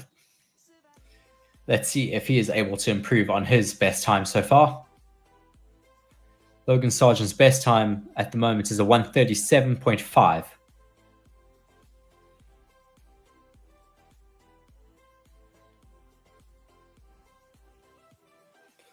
We should know any second now. No, he is off of his best time at the moment.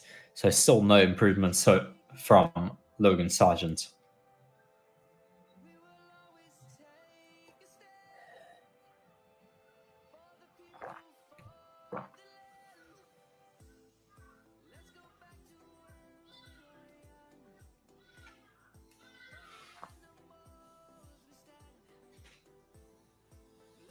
Just listening to a lot of conversation about the penalties for Red Bull this year. Obviously, being the champions, they get reduced wind tunnel time as well as their cost cap breach penalty. They also get 25% of that wind time reduced as well, which means they're only left with about 50 hours of wind tunnel testing, which is really not a lot compared to the top, well, the teams all the way at the bottom. For example, Williams gets 310 hours of testing for the season, which is obviously a lot more than what Red Bull has. So that will definitely come into play further through the season when people are developing their cars further. Logan Sargent now finished his hot lap, going on possibly another push lap.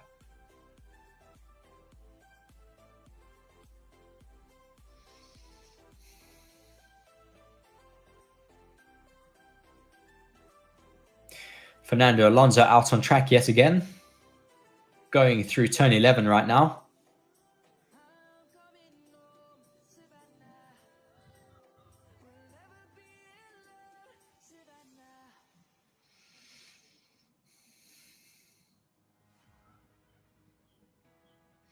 Currently warming up his tyres before he pushes again. Looks like he has a new set of tyres on at the moment. Slowing down a bit before turn 14 and now speeding up again to start his hot lap.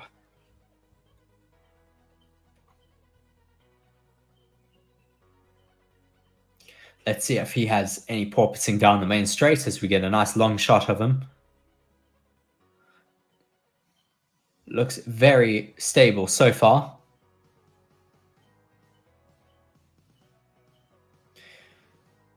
Very stable through turns 1 and 2, going into turn 3. Approaching turn 4 with the DRS wide open now, going through turn 4. Very stable, still no oversteer through the runoff. 5 and 6. 7 now, and going into turn 8.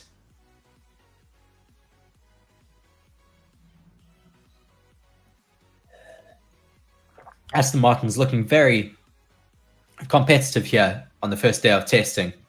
Hopefully that is a good indication of their car for the rest of the year.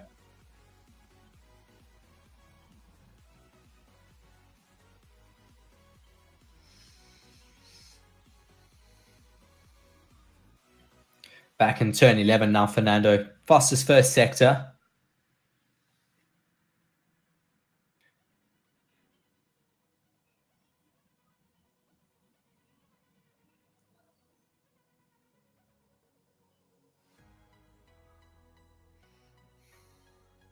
Showing very competitive here. Obviously now showing that he has a 132.8, which is extremely competitive, putting him second place right now.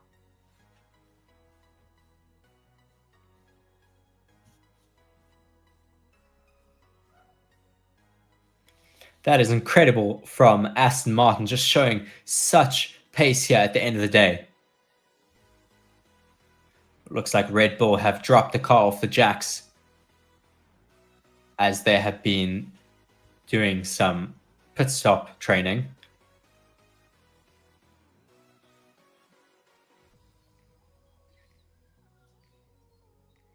Incredible to see that Aston Martin are just as fast as the Red Bulls. Obviously, they have changed their design concept to almost mirror the Red Bulls. Obviously, seeing how competitive their setup was last year and just deciding to take it on for themselves this year.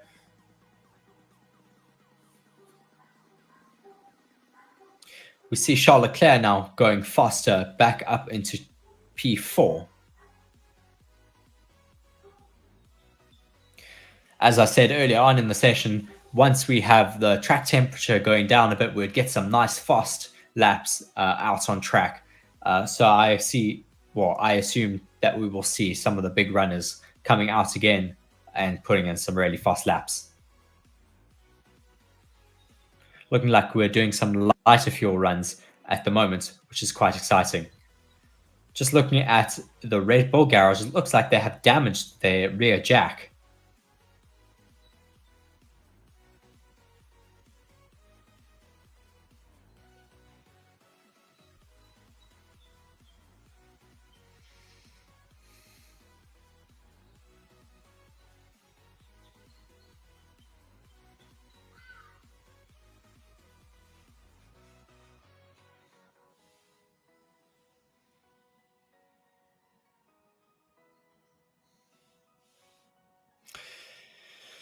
Concerns at the Red Bull garage that they have some issues with their jacks. Obviously, testing is not just about your car; it's also about all your equipment that services your car, your jacks, all of your wheel guns, everything. Everything gets tested during these 3 days. So they've been looking at the jacks and seeing that there has been some scraping seen on them. So obviously there might be an issue maybe with the size, that it doesn't fit properly on the back part of the car that lifts up. So they are just having a look at everything, seeing if there's anywhere that they are able to improve.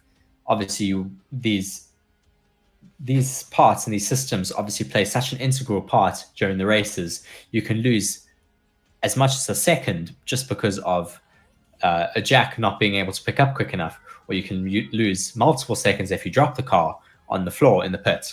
So they will be wanting to fix any little issue that they see.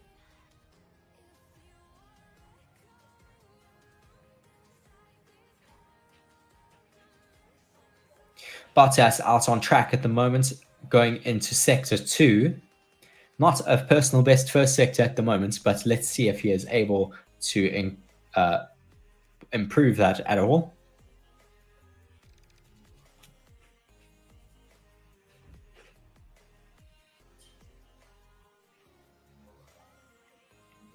Hamilton is also out on track at the moment, not improving on any of his lap times.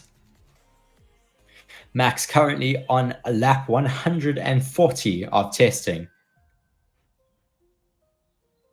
Almost double that of Carlos Sainz from this morning and double that of Alex Albon from this morning.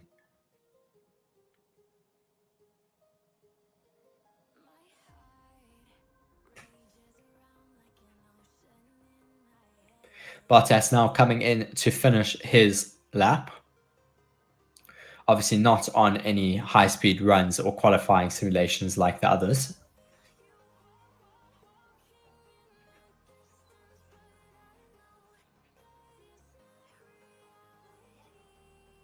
There's been a lot of talk from the commentators about how similar some of the cars look, especially with the likes of the Ferraris and Alfa Romeos, as we actually see them driving together right now.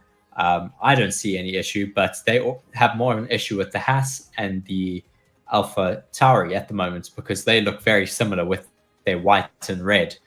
I'm sure it should be fine throughout the season. Obviously, all the liveries have to be signed off from the FIA so that there aren't any liveries that are too similar to each other. Seeing a shot of the beautiful Ferrari driving on the track at the moment, getting ready for another fast lap. Seeing a lot of bouncing from the Alfa Romeo going through turn 13. Just bottoming out the diffuser there on the track, and you can see all the sparks flying up.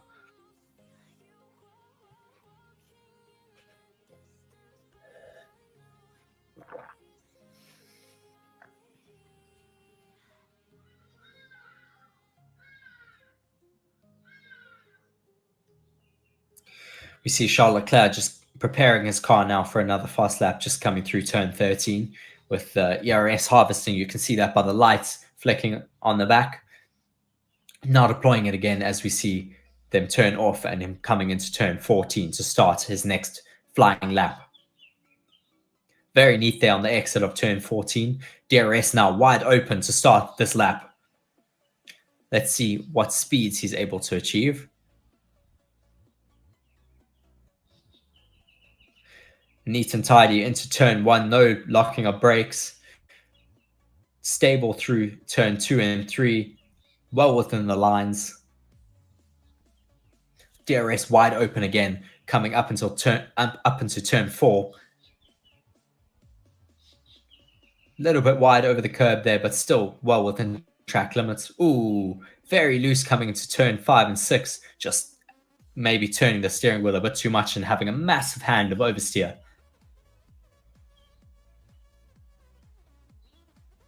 He's clearly backed off now, knowing that there's no point in pushing on this lap because he lost so much time with that oversteer moment.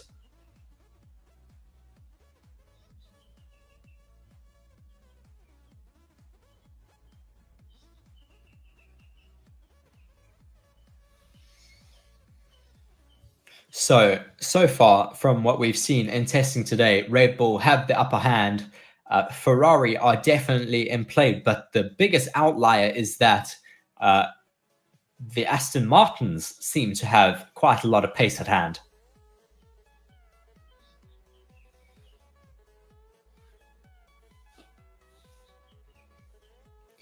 Watching on another push lap from Fernando Alonso. Let's see if he is able to improve on his lap anymore and possibly take the top of the timesheet so far today. Just watching on board with him having another lockup into turn 10.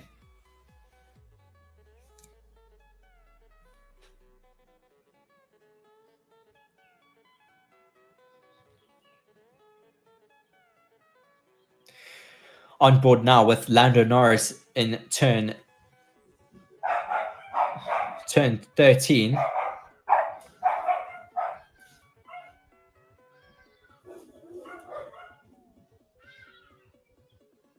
Just getting ready for a push lap. We can see his tires are nice and shiny and new. So we should hopefully be seeing a true pace lap now from Lando Norris and McLaren. Coming down the main straight now, DRS wide open, passing the start line finish.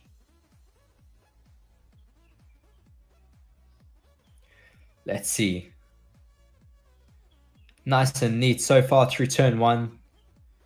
Turn 2 and 3 also looking very nice and neat. A little bit of sparks coming off the back of the car. DRS open now, coming up into turn 4. Neat, no locking so far. Looking very neat, well within the limits. Coming into turn 5 and 6, now darting to the right, and then left again into turn 7 and 8.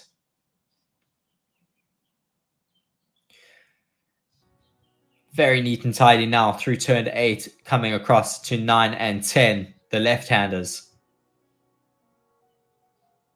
Very neat, no locking up as we saw from Fernando Alonso. DRS wide open up into now turn 11. Let's see if he can get it done nice and neatly. Once again, very neat. Fastest first sector for him. Well, fastest personal best first sector. Coming now through turn 12 and 13. Still 8.5 tenths down, though, from Max Verstappen's best time. Coming now into turn 14. Still nice and neat, well within the track limits. And DRS once again wide open with a 1:33.8. A second off of the pace right now.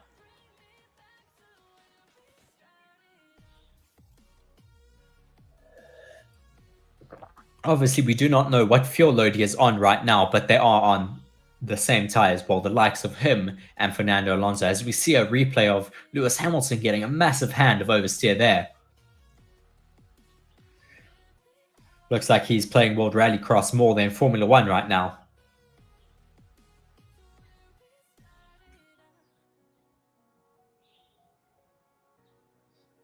We see some work going on Fernando Alonso's car, possibly just doing some minor adjustments before they send him out again for some qualifying laps.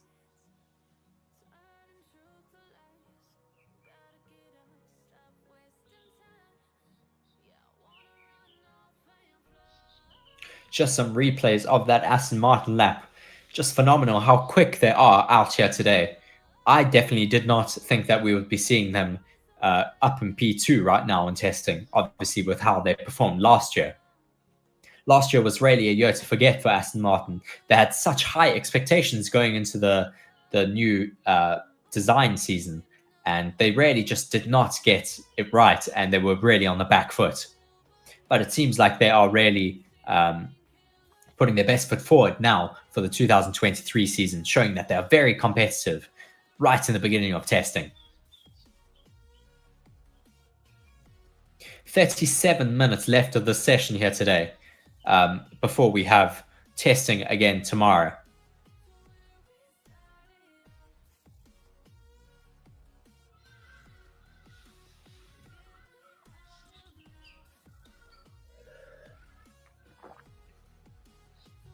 Lando Norris's lap now puts him up into 8th position. Certainly not where McLaren want to be right now, but hopefully they still have a little bit of pace at hand and they can go that much faster and push themselves up a few positions. Just following Esteban Ocon through the S's of 11, 12, and 13, just bottoming out so much. You can hear it along and you can actually see it in his steering inputs, how he's having to correct for where the car is bouncing around on track.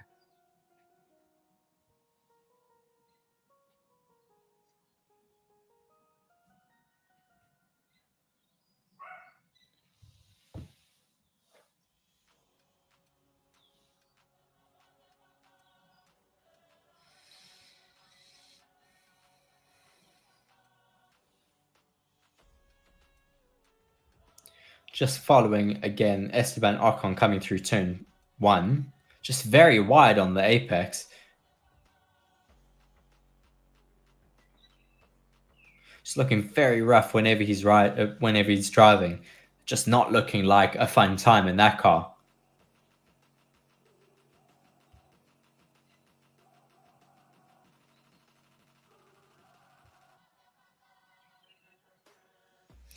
He is on a prototype tire at the moment, so you never know what they are doing. They may be doing some more different setup tests, so you never really know where they are. It is testing in general anyways, so you never really know what teams are planning. We can see the Williams coming back into the pits with lots of Flovers paint on the nose. They've been doing so much CFD correlation today. CFD obviously standing for computer fluid dynamics or computational fluid dynamics, just so they compare data that they do in there to the paint that they put on these cars, and they're able to take pictures and compare and see if their wind tunnels and all of their testing is actually correlating to real life.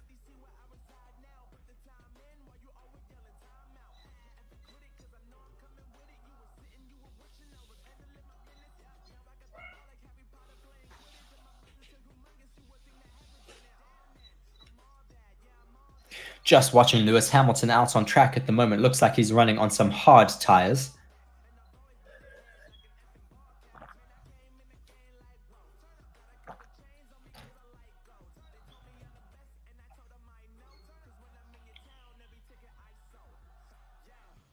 Lots of bouncing happening in the Mercedes at the moment. Looks like porpoising, actually.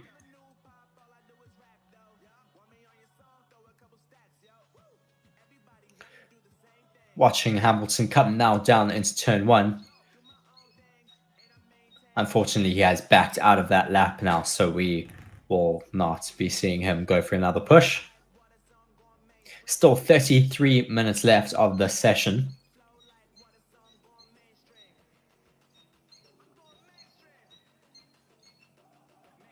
A little bit wide on the apex there. Oh, having a hand of understeer there, having to correct the car.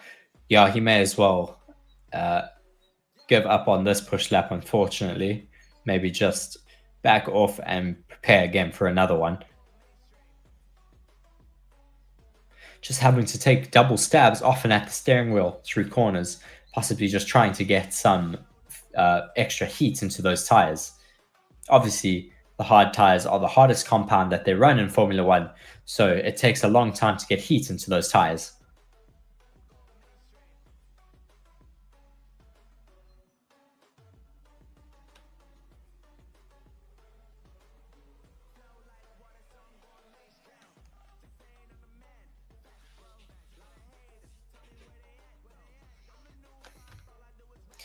Mercedes may, as we know, it is testing, so they may be running a higher fuel.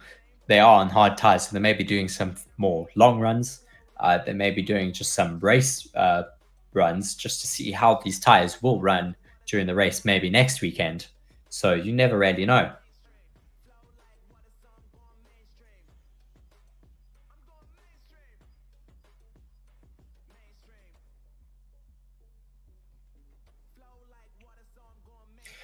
Just having a look at all of the Mercedes mechanics in the garage at the moment, just peering over all of the data that they are collecting today. That is obviously the aim of the game here in testing, is collecting data as much as possible, trying to see if you can cause any faults to happen in your car, for any gremlins to come out, because obviously you want to see if there are any reliability issues now in testing rather than seeing that further down the line.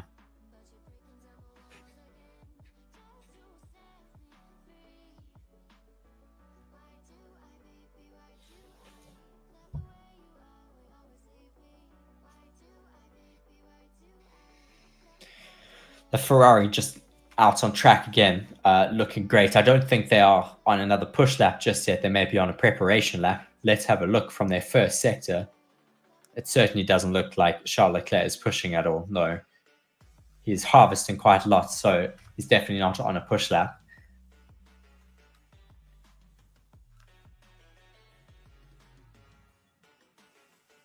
Max Verstappen currently on lap 143. It'll be interesting to see if he can break 150 laps here today.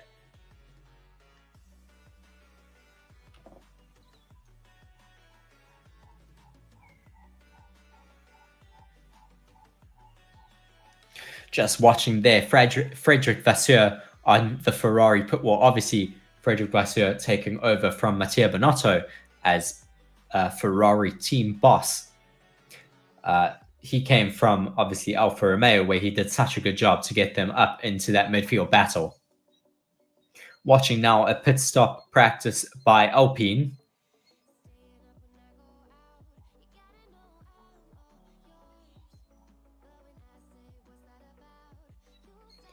watching the AlphaTauri out on track right now.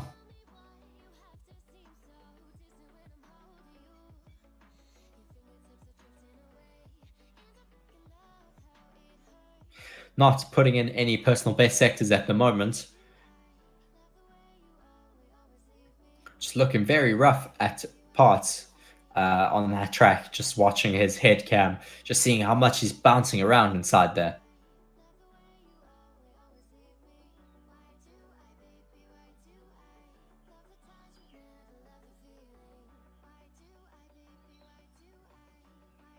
Just currently talking to Jack Doohan, the Australian Formula 2 driver.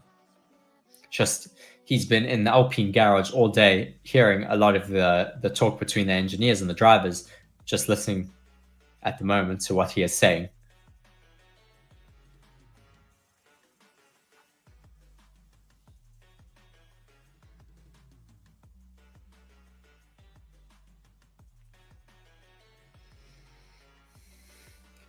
Just saying that he's obviously learning a lot from watching these drivers, how they interact with their engineers, obviously giving a lot of data in between to each other. Just saying that they are pretty happy with the car, just testing a bunch of different setups and ways of running the car to see what works best. As we see Max Verstappen currently out on track, not setting any faster sectors at the moment, but possibly on a warm-up lap at the moment.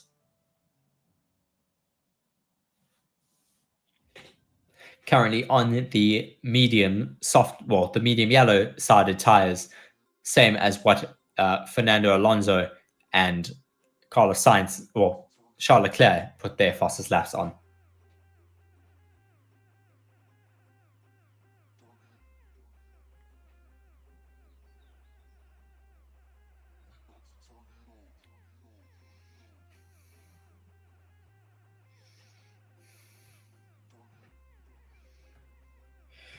As we now have Max Verstappen going down the start-finish straight, but no DRS open, so it looks like he is doing another warm-up lap. He may be doing some race runs at the moment on the medium tires, as he is not opening his DRS at all.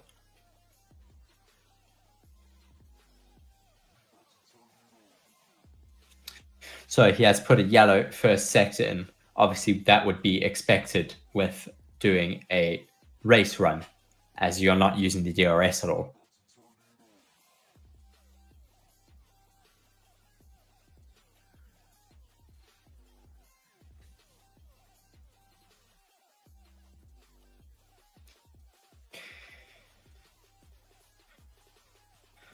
Commentators are also saying that it looks very heavy, obviously meaning that it should be on high fuel, which is comfortable. It's not sliding around. He's not having to overcorrect it.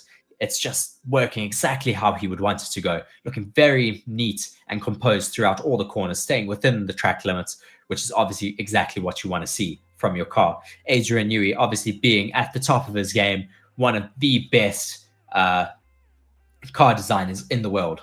Coming through turn 14, so neat and tidy, hitting that apex beautifully, now into the DRS section and crossing the line.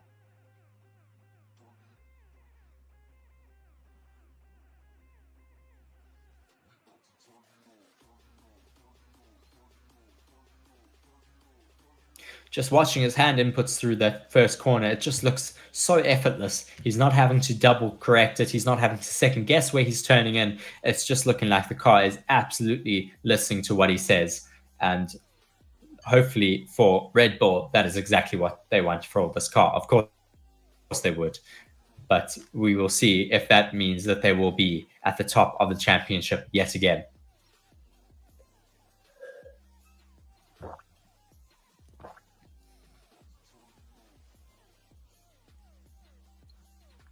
Following Fernando Alonso, just going very slowly, almost to the point of stopping out on track. I think just letting a car past, but still going very, very slowly in as he starts to speed up yet again, obviously just giving himself a gap to the car ahead.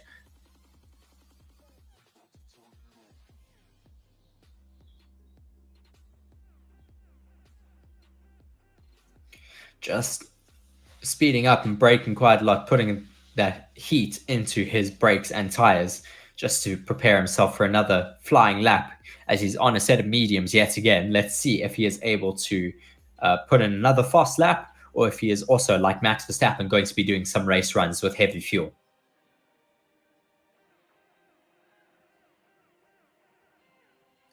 Very aggressive turn into turn 14 to start his lap. Let's see if he opens his DRS. DRS is open, so it looks like he will be on another fast lap here. Neat and tidy into turn 1 so far. DRS open now, up to turn 4.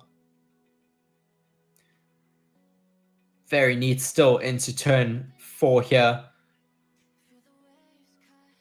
Into turn 5 and 6. 0.2 down on his fastest lap. Not perfect, but he can still make that time up possibly.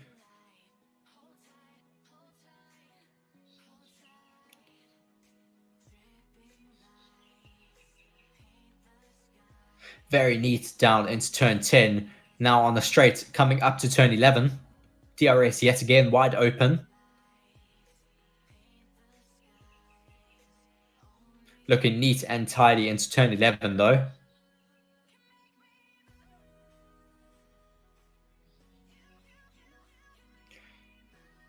Personal best middle sector by him. So he may yet again improve his final sector and possibly take the fastest time off of Max Verstappen. Very neat yet again into turn 14. Let's see what his sector time is. Going a bit wide there, which will obviously affect his lap time, as he does not improve on his lap.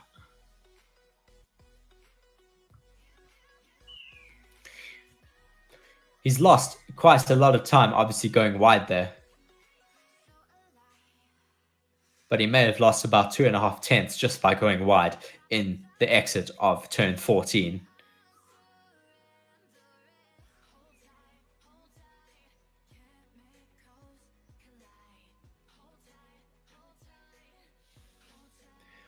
Getting very wide there, just going completely over the curb into the runoff zone and then back across, just missing that gravel very, very tightly.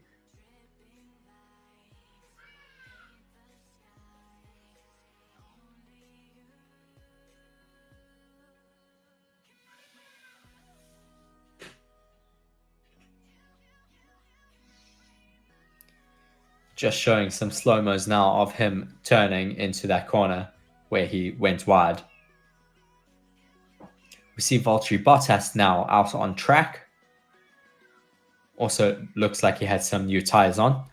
Max Verstappen now on lap 149, so he will indeed break that 150 lap mark.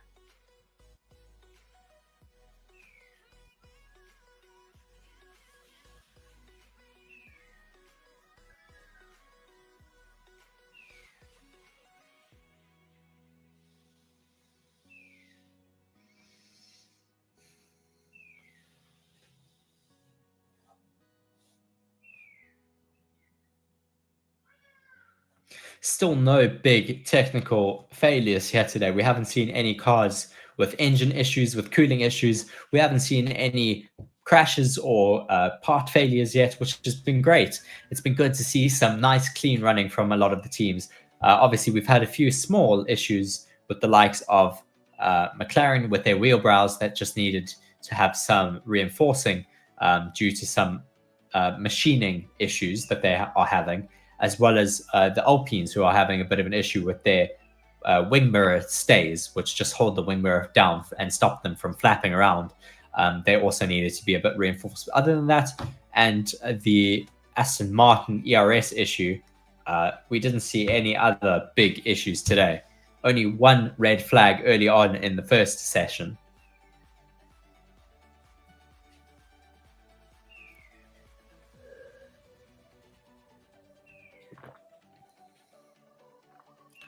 Lots of sparks flying up from the Alfa Romeo there. possibly just running their car at the limit in terms of ride height.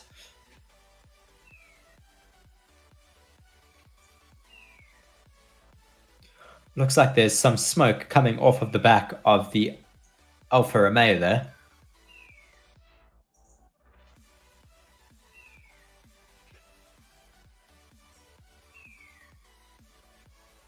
Just watching Guan Yu Zhou on the pit wall. Obviously just looking at all of the information and analysis data there.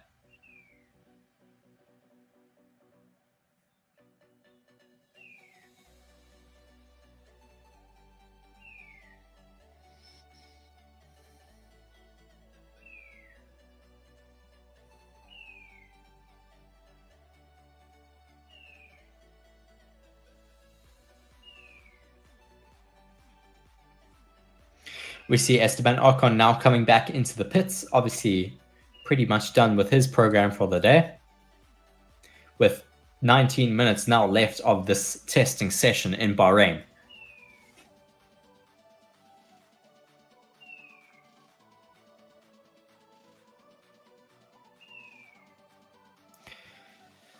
Fernando Alonso on another push lap by the looks of things.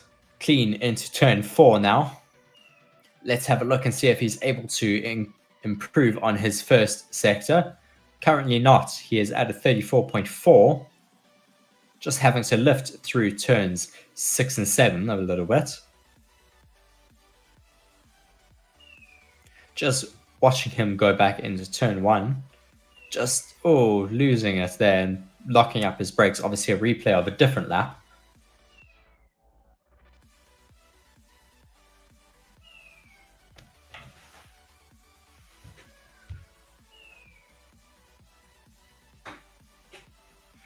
Watching Lando Norris now out on track, also on the yellow sidewall tyres, the mediums. Keeping it very neat and tidy going into turn 8.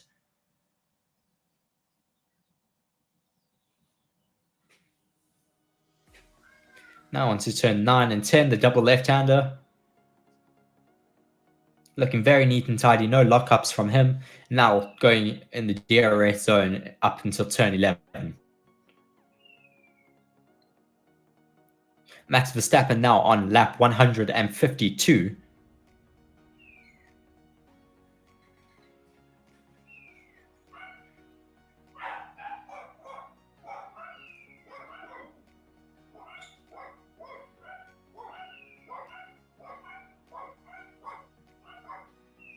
Lando Norris has improved on his first and second sector, so definitely some good improvements coming from them. Let's see where this new time puts him. It puts him up into 5th position.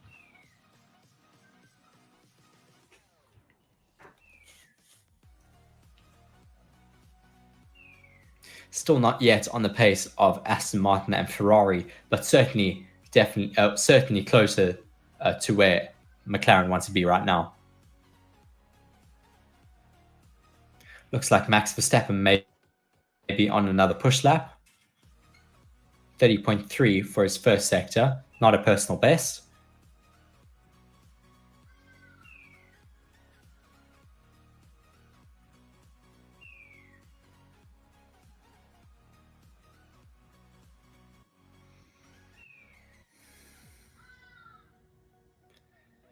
Charles Leclerc is also out on track at the moment, doing another push lap. Looking neat and tidy into turn 2 and 3.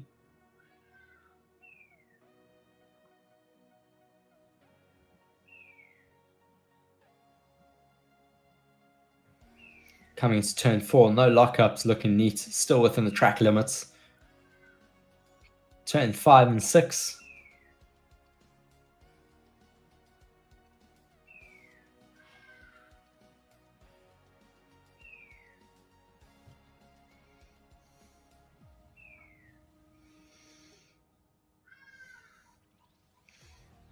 Still very neat into turn 10. Oh, big slide there, actually.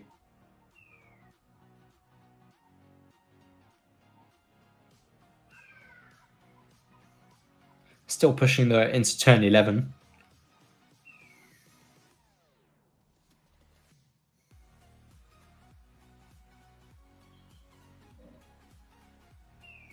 watching yet again the Alpine. Just, it's running so low and bouncing all over the track at the moment. We currently have a yellow flag now in Sector 2.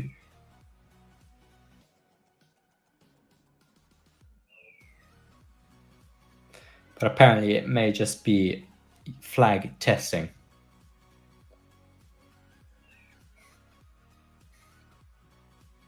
And testing all of the systems. We shall soon get a virtual safety car test as well.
So really not much action happening on track right now with some systems being tested.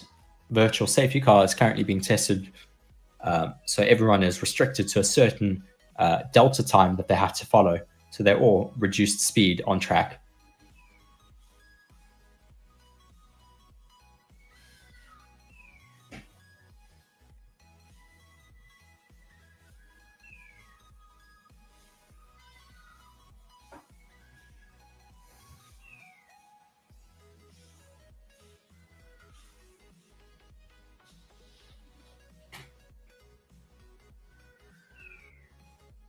Just watching the engineers spraying this paint on.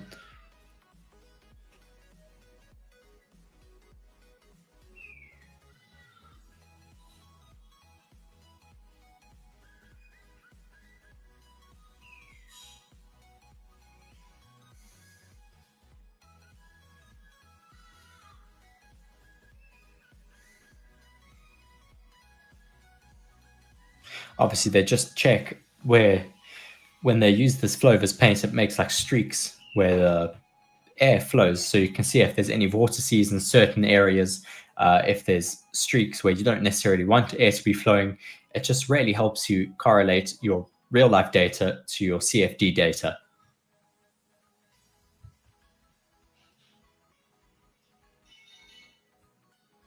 The virtual safety car is still deployed at the moment out on track.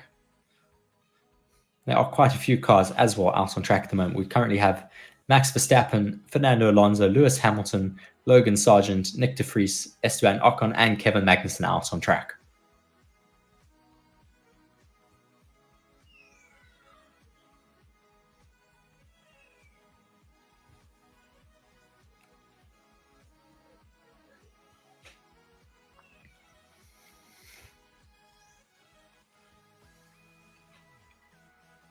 Commentators are getting very confused between the AlphaTauri and the Haas.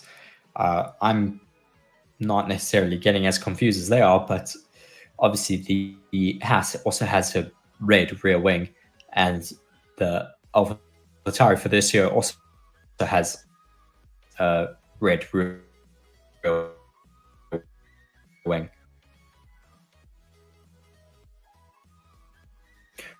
Red Bull are coming in. Well, Max Verstappen is coming in for another practice pit stop.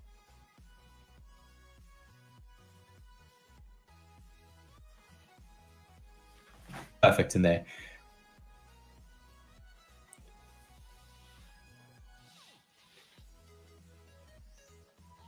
Max Verstappen once again coming out of the pits. Virtual safety car is still currently deployed.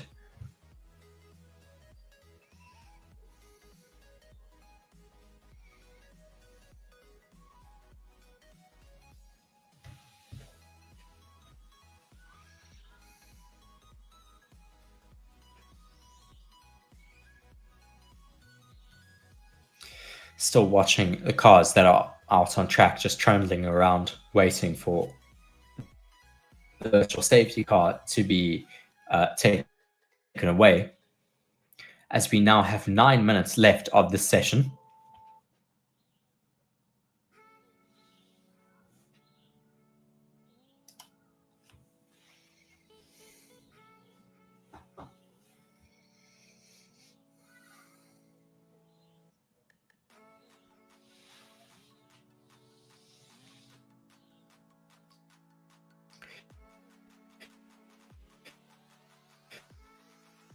The Ferrari of Charles Leclerc is now being released from the pits.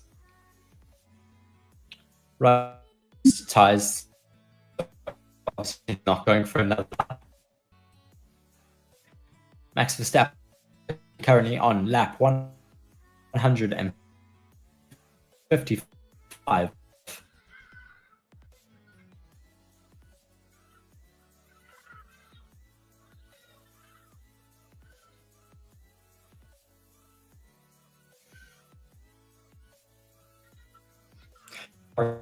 Seems to have some front wing at the moment. How much effect or necessarily know what they are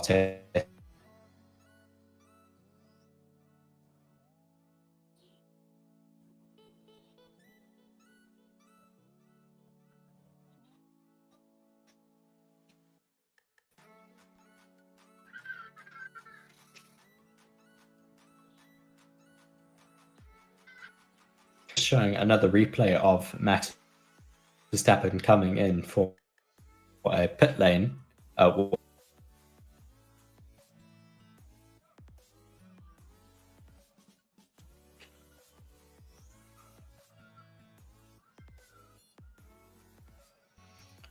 Still following the Ferrari with that interesting test article on the front of it, just connecting from the nose to the end plates of the wing. It'll be interesting to find out what some technical analysis people think that they are actually testing here. 7 minutes now left of this session.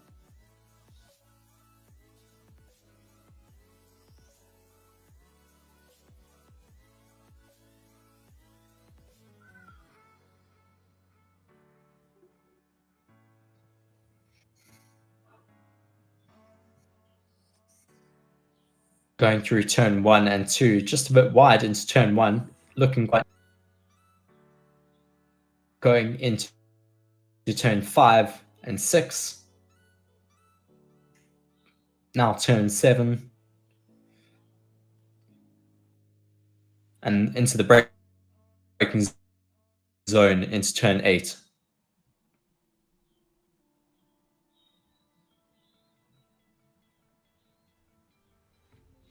Now down into turn 10. Looking very fast through that left-hand turn.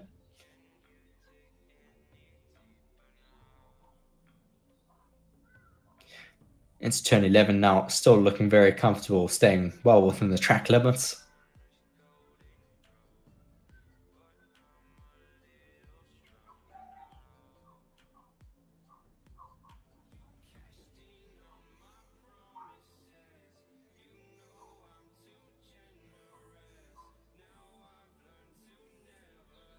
Coming now into turn 14 to finish up his lap.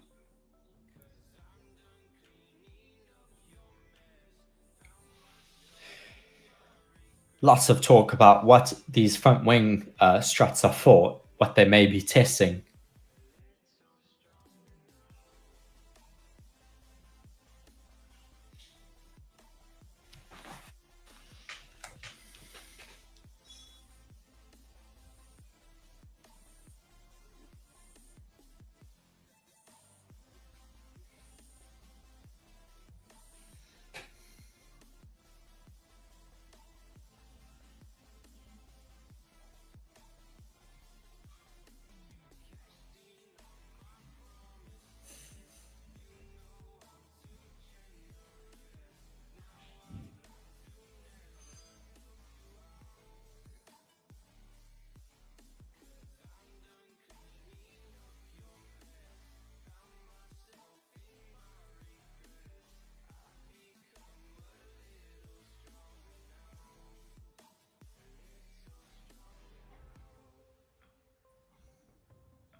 Bottas came down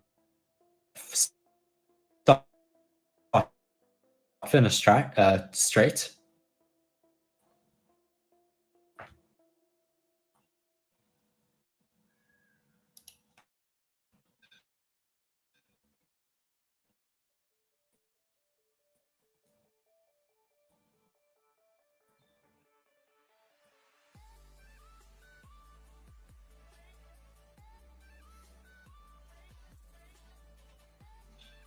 It was just having a massive massive oversteer and just absolutely burning up those tires all the way through the straight.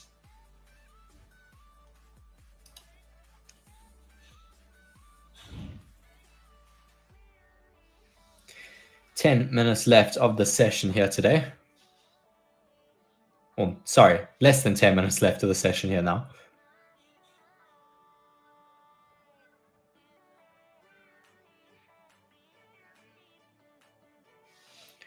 Lewis Hamilton just all over the place at the moment, sliding through the exit of all the corners here.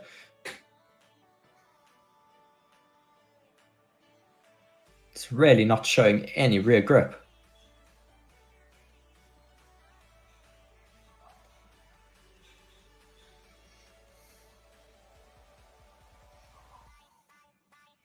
Bottoming out quite a lot down the start-finish straight there.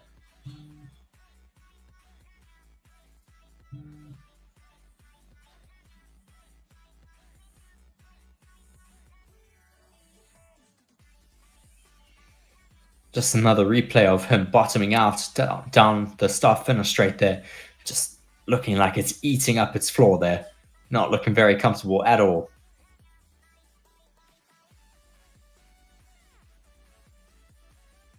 Looking like it's bouncing a bit through some of the corners.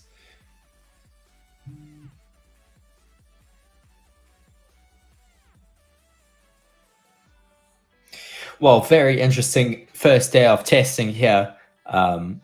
Definitely a lot to talk about, a lot that we will be seeing some more technical analysis into, especially that Ferrari with those front struts. As we just have people finishing up their final laps now as the time has run out for testing here in Bahrain.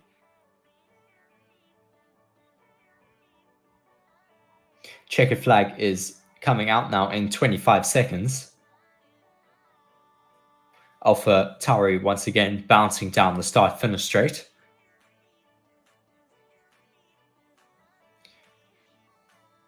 We see more cars now coming into the pits.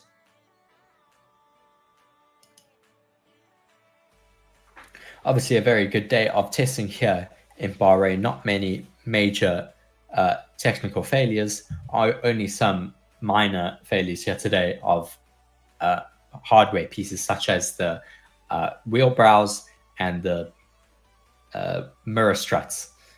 We also saw a small ERS issue from Aston Martin earlier in the day.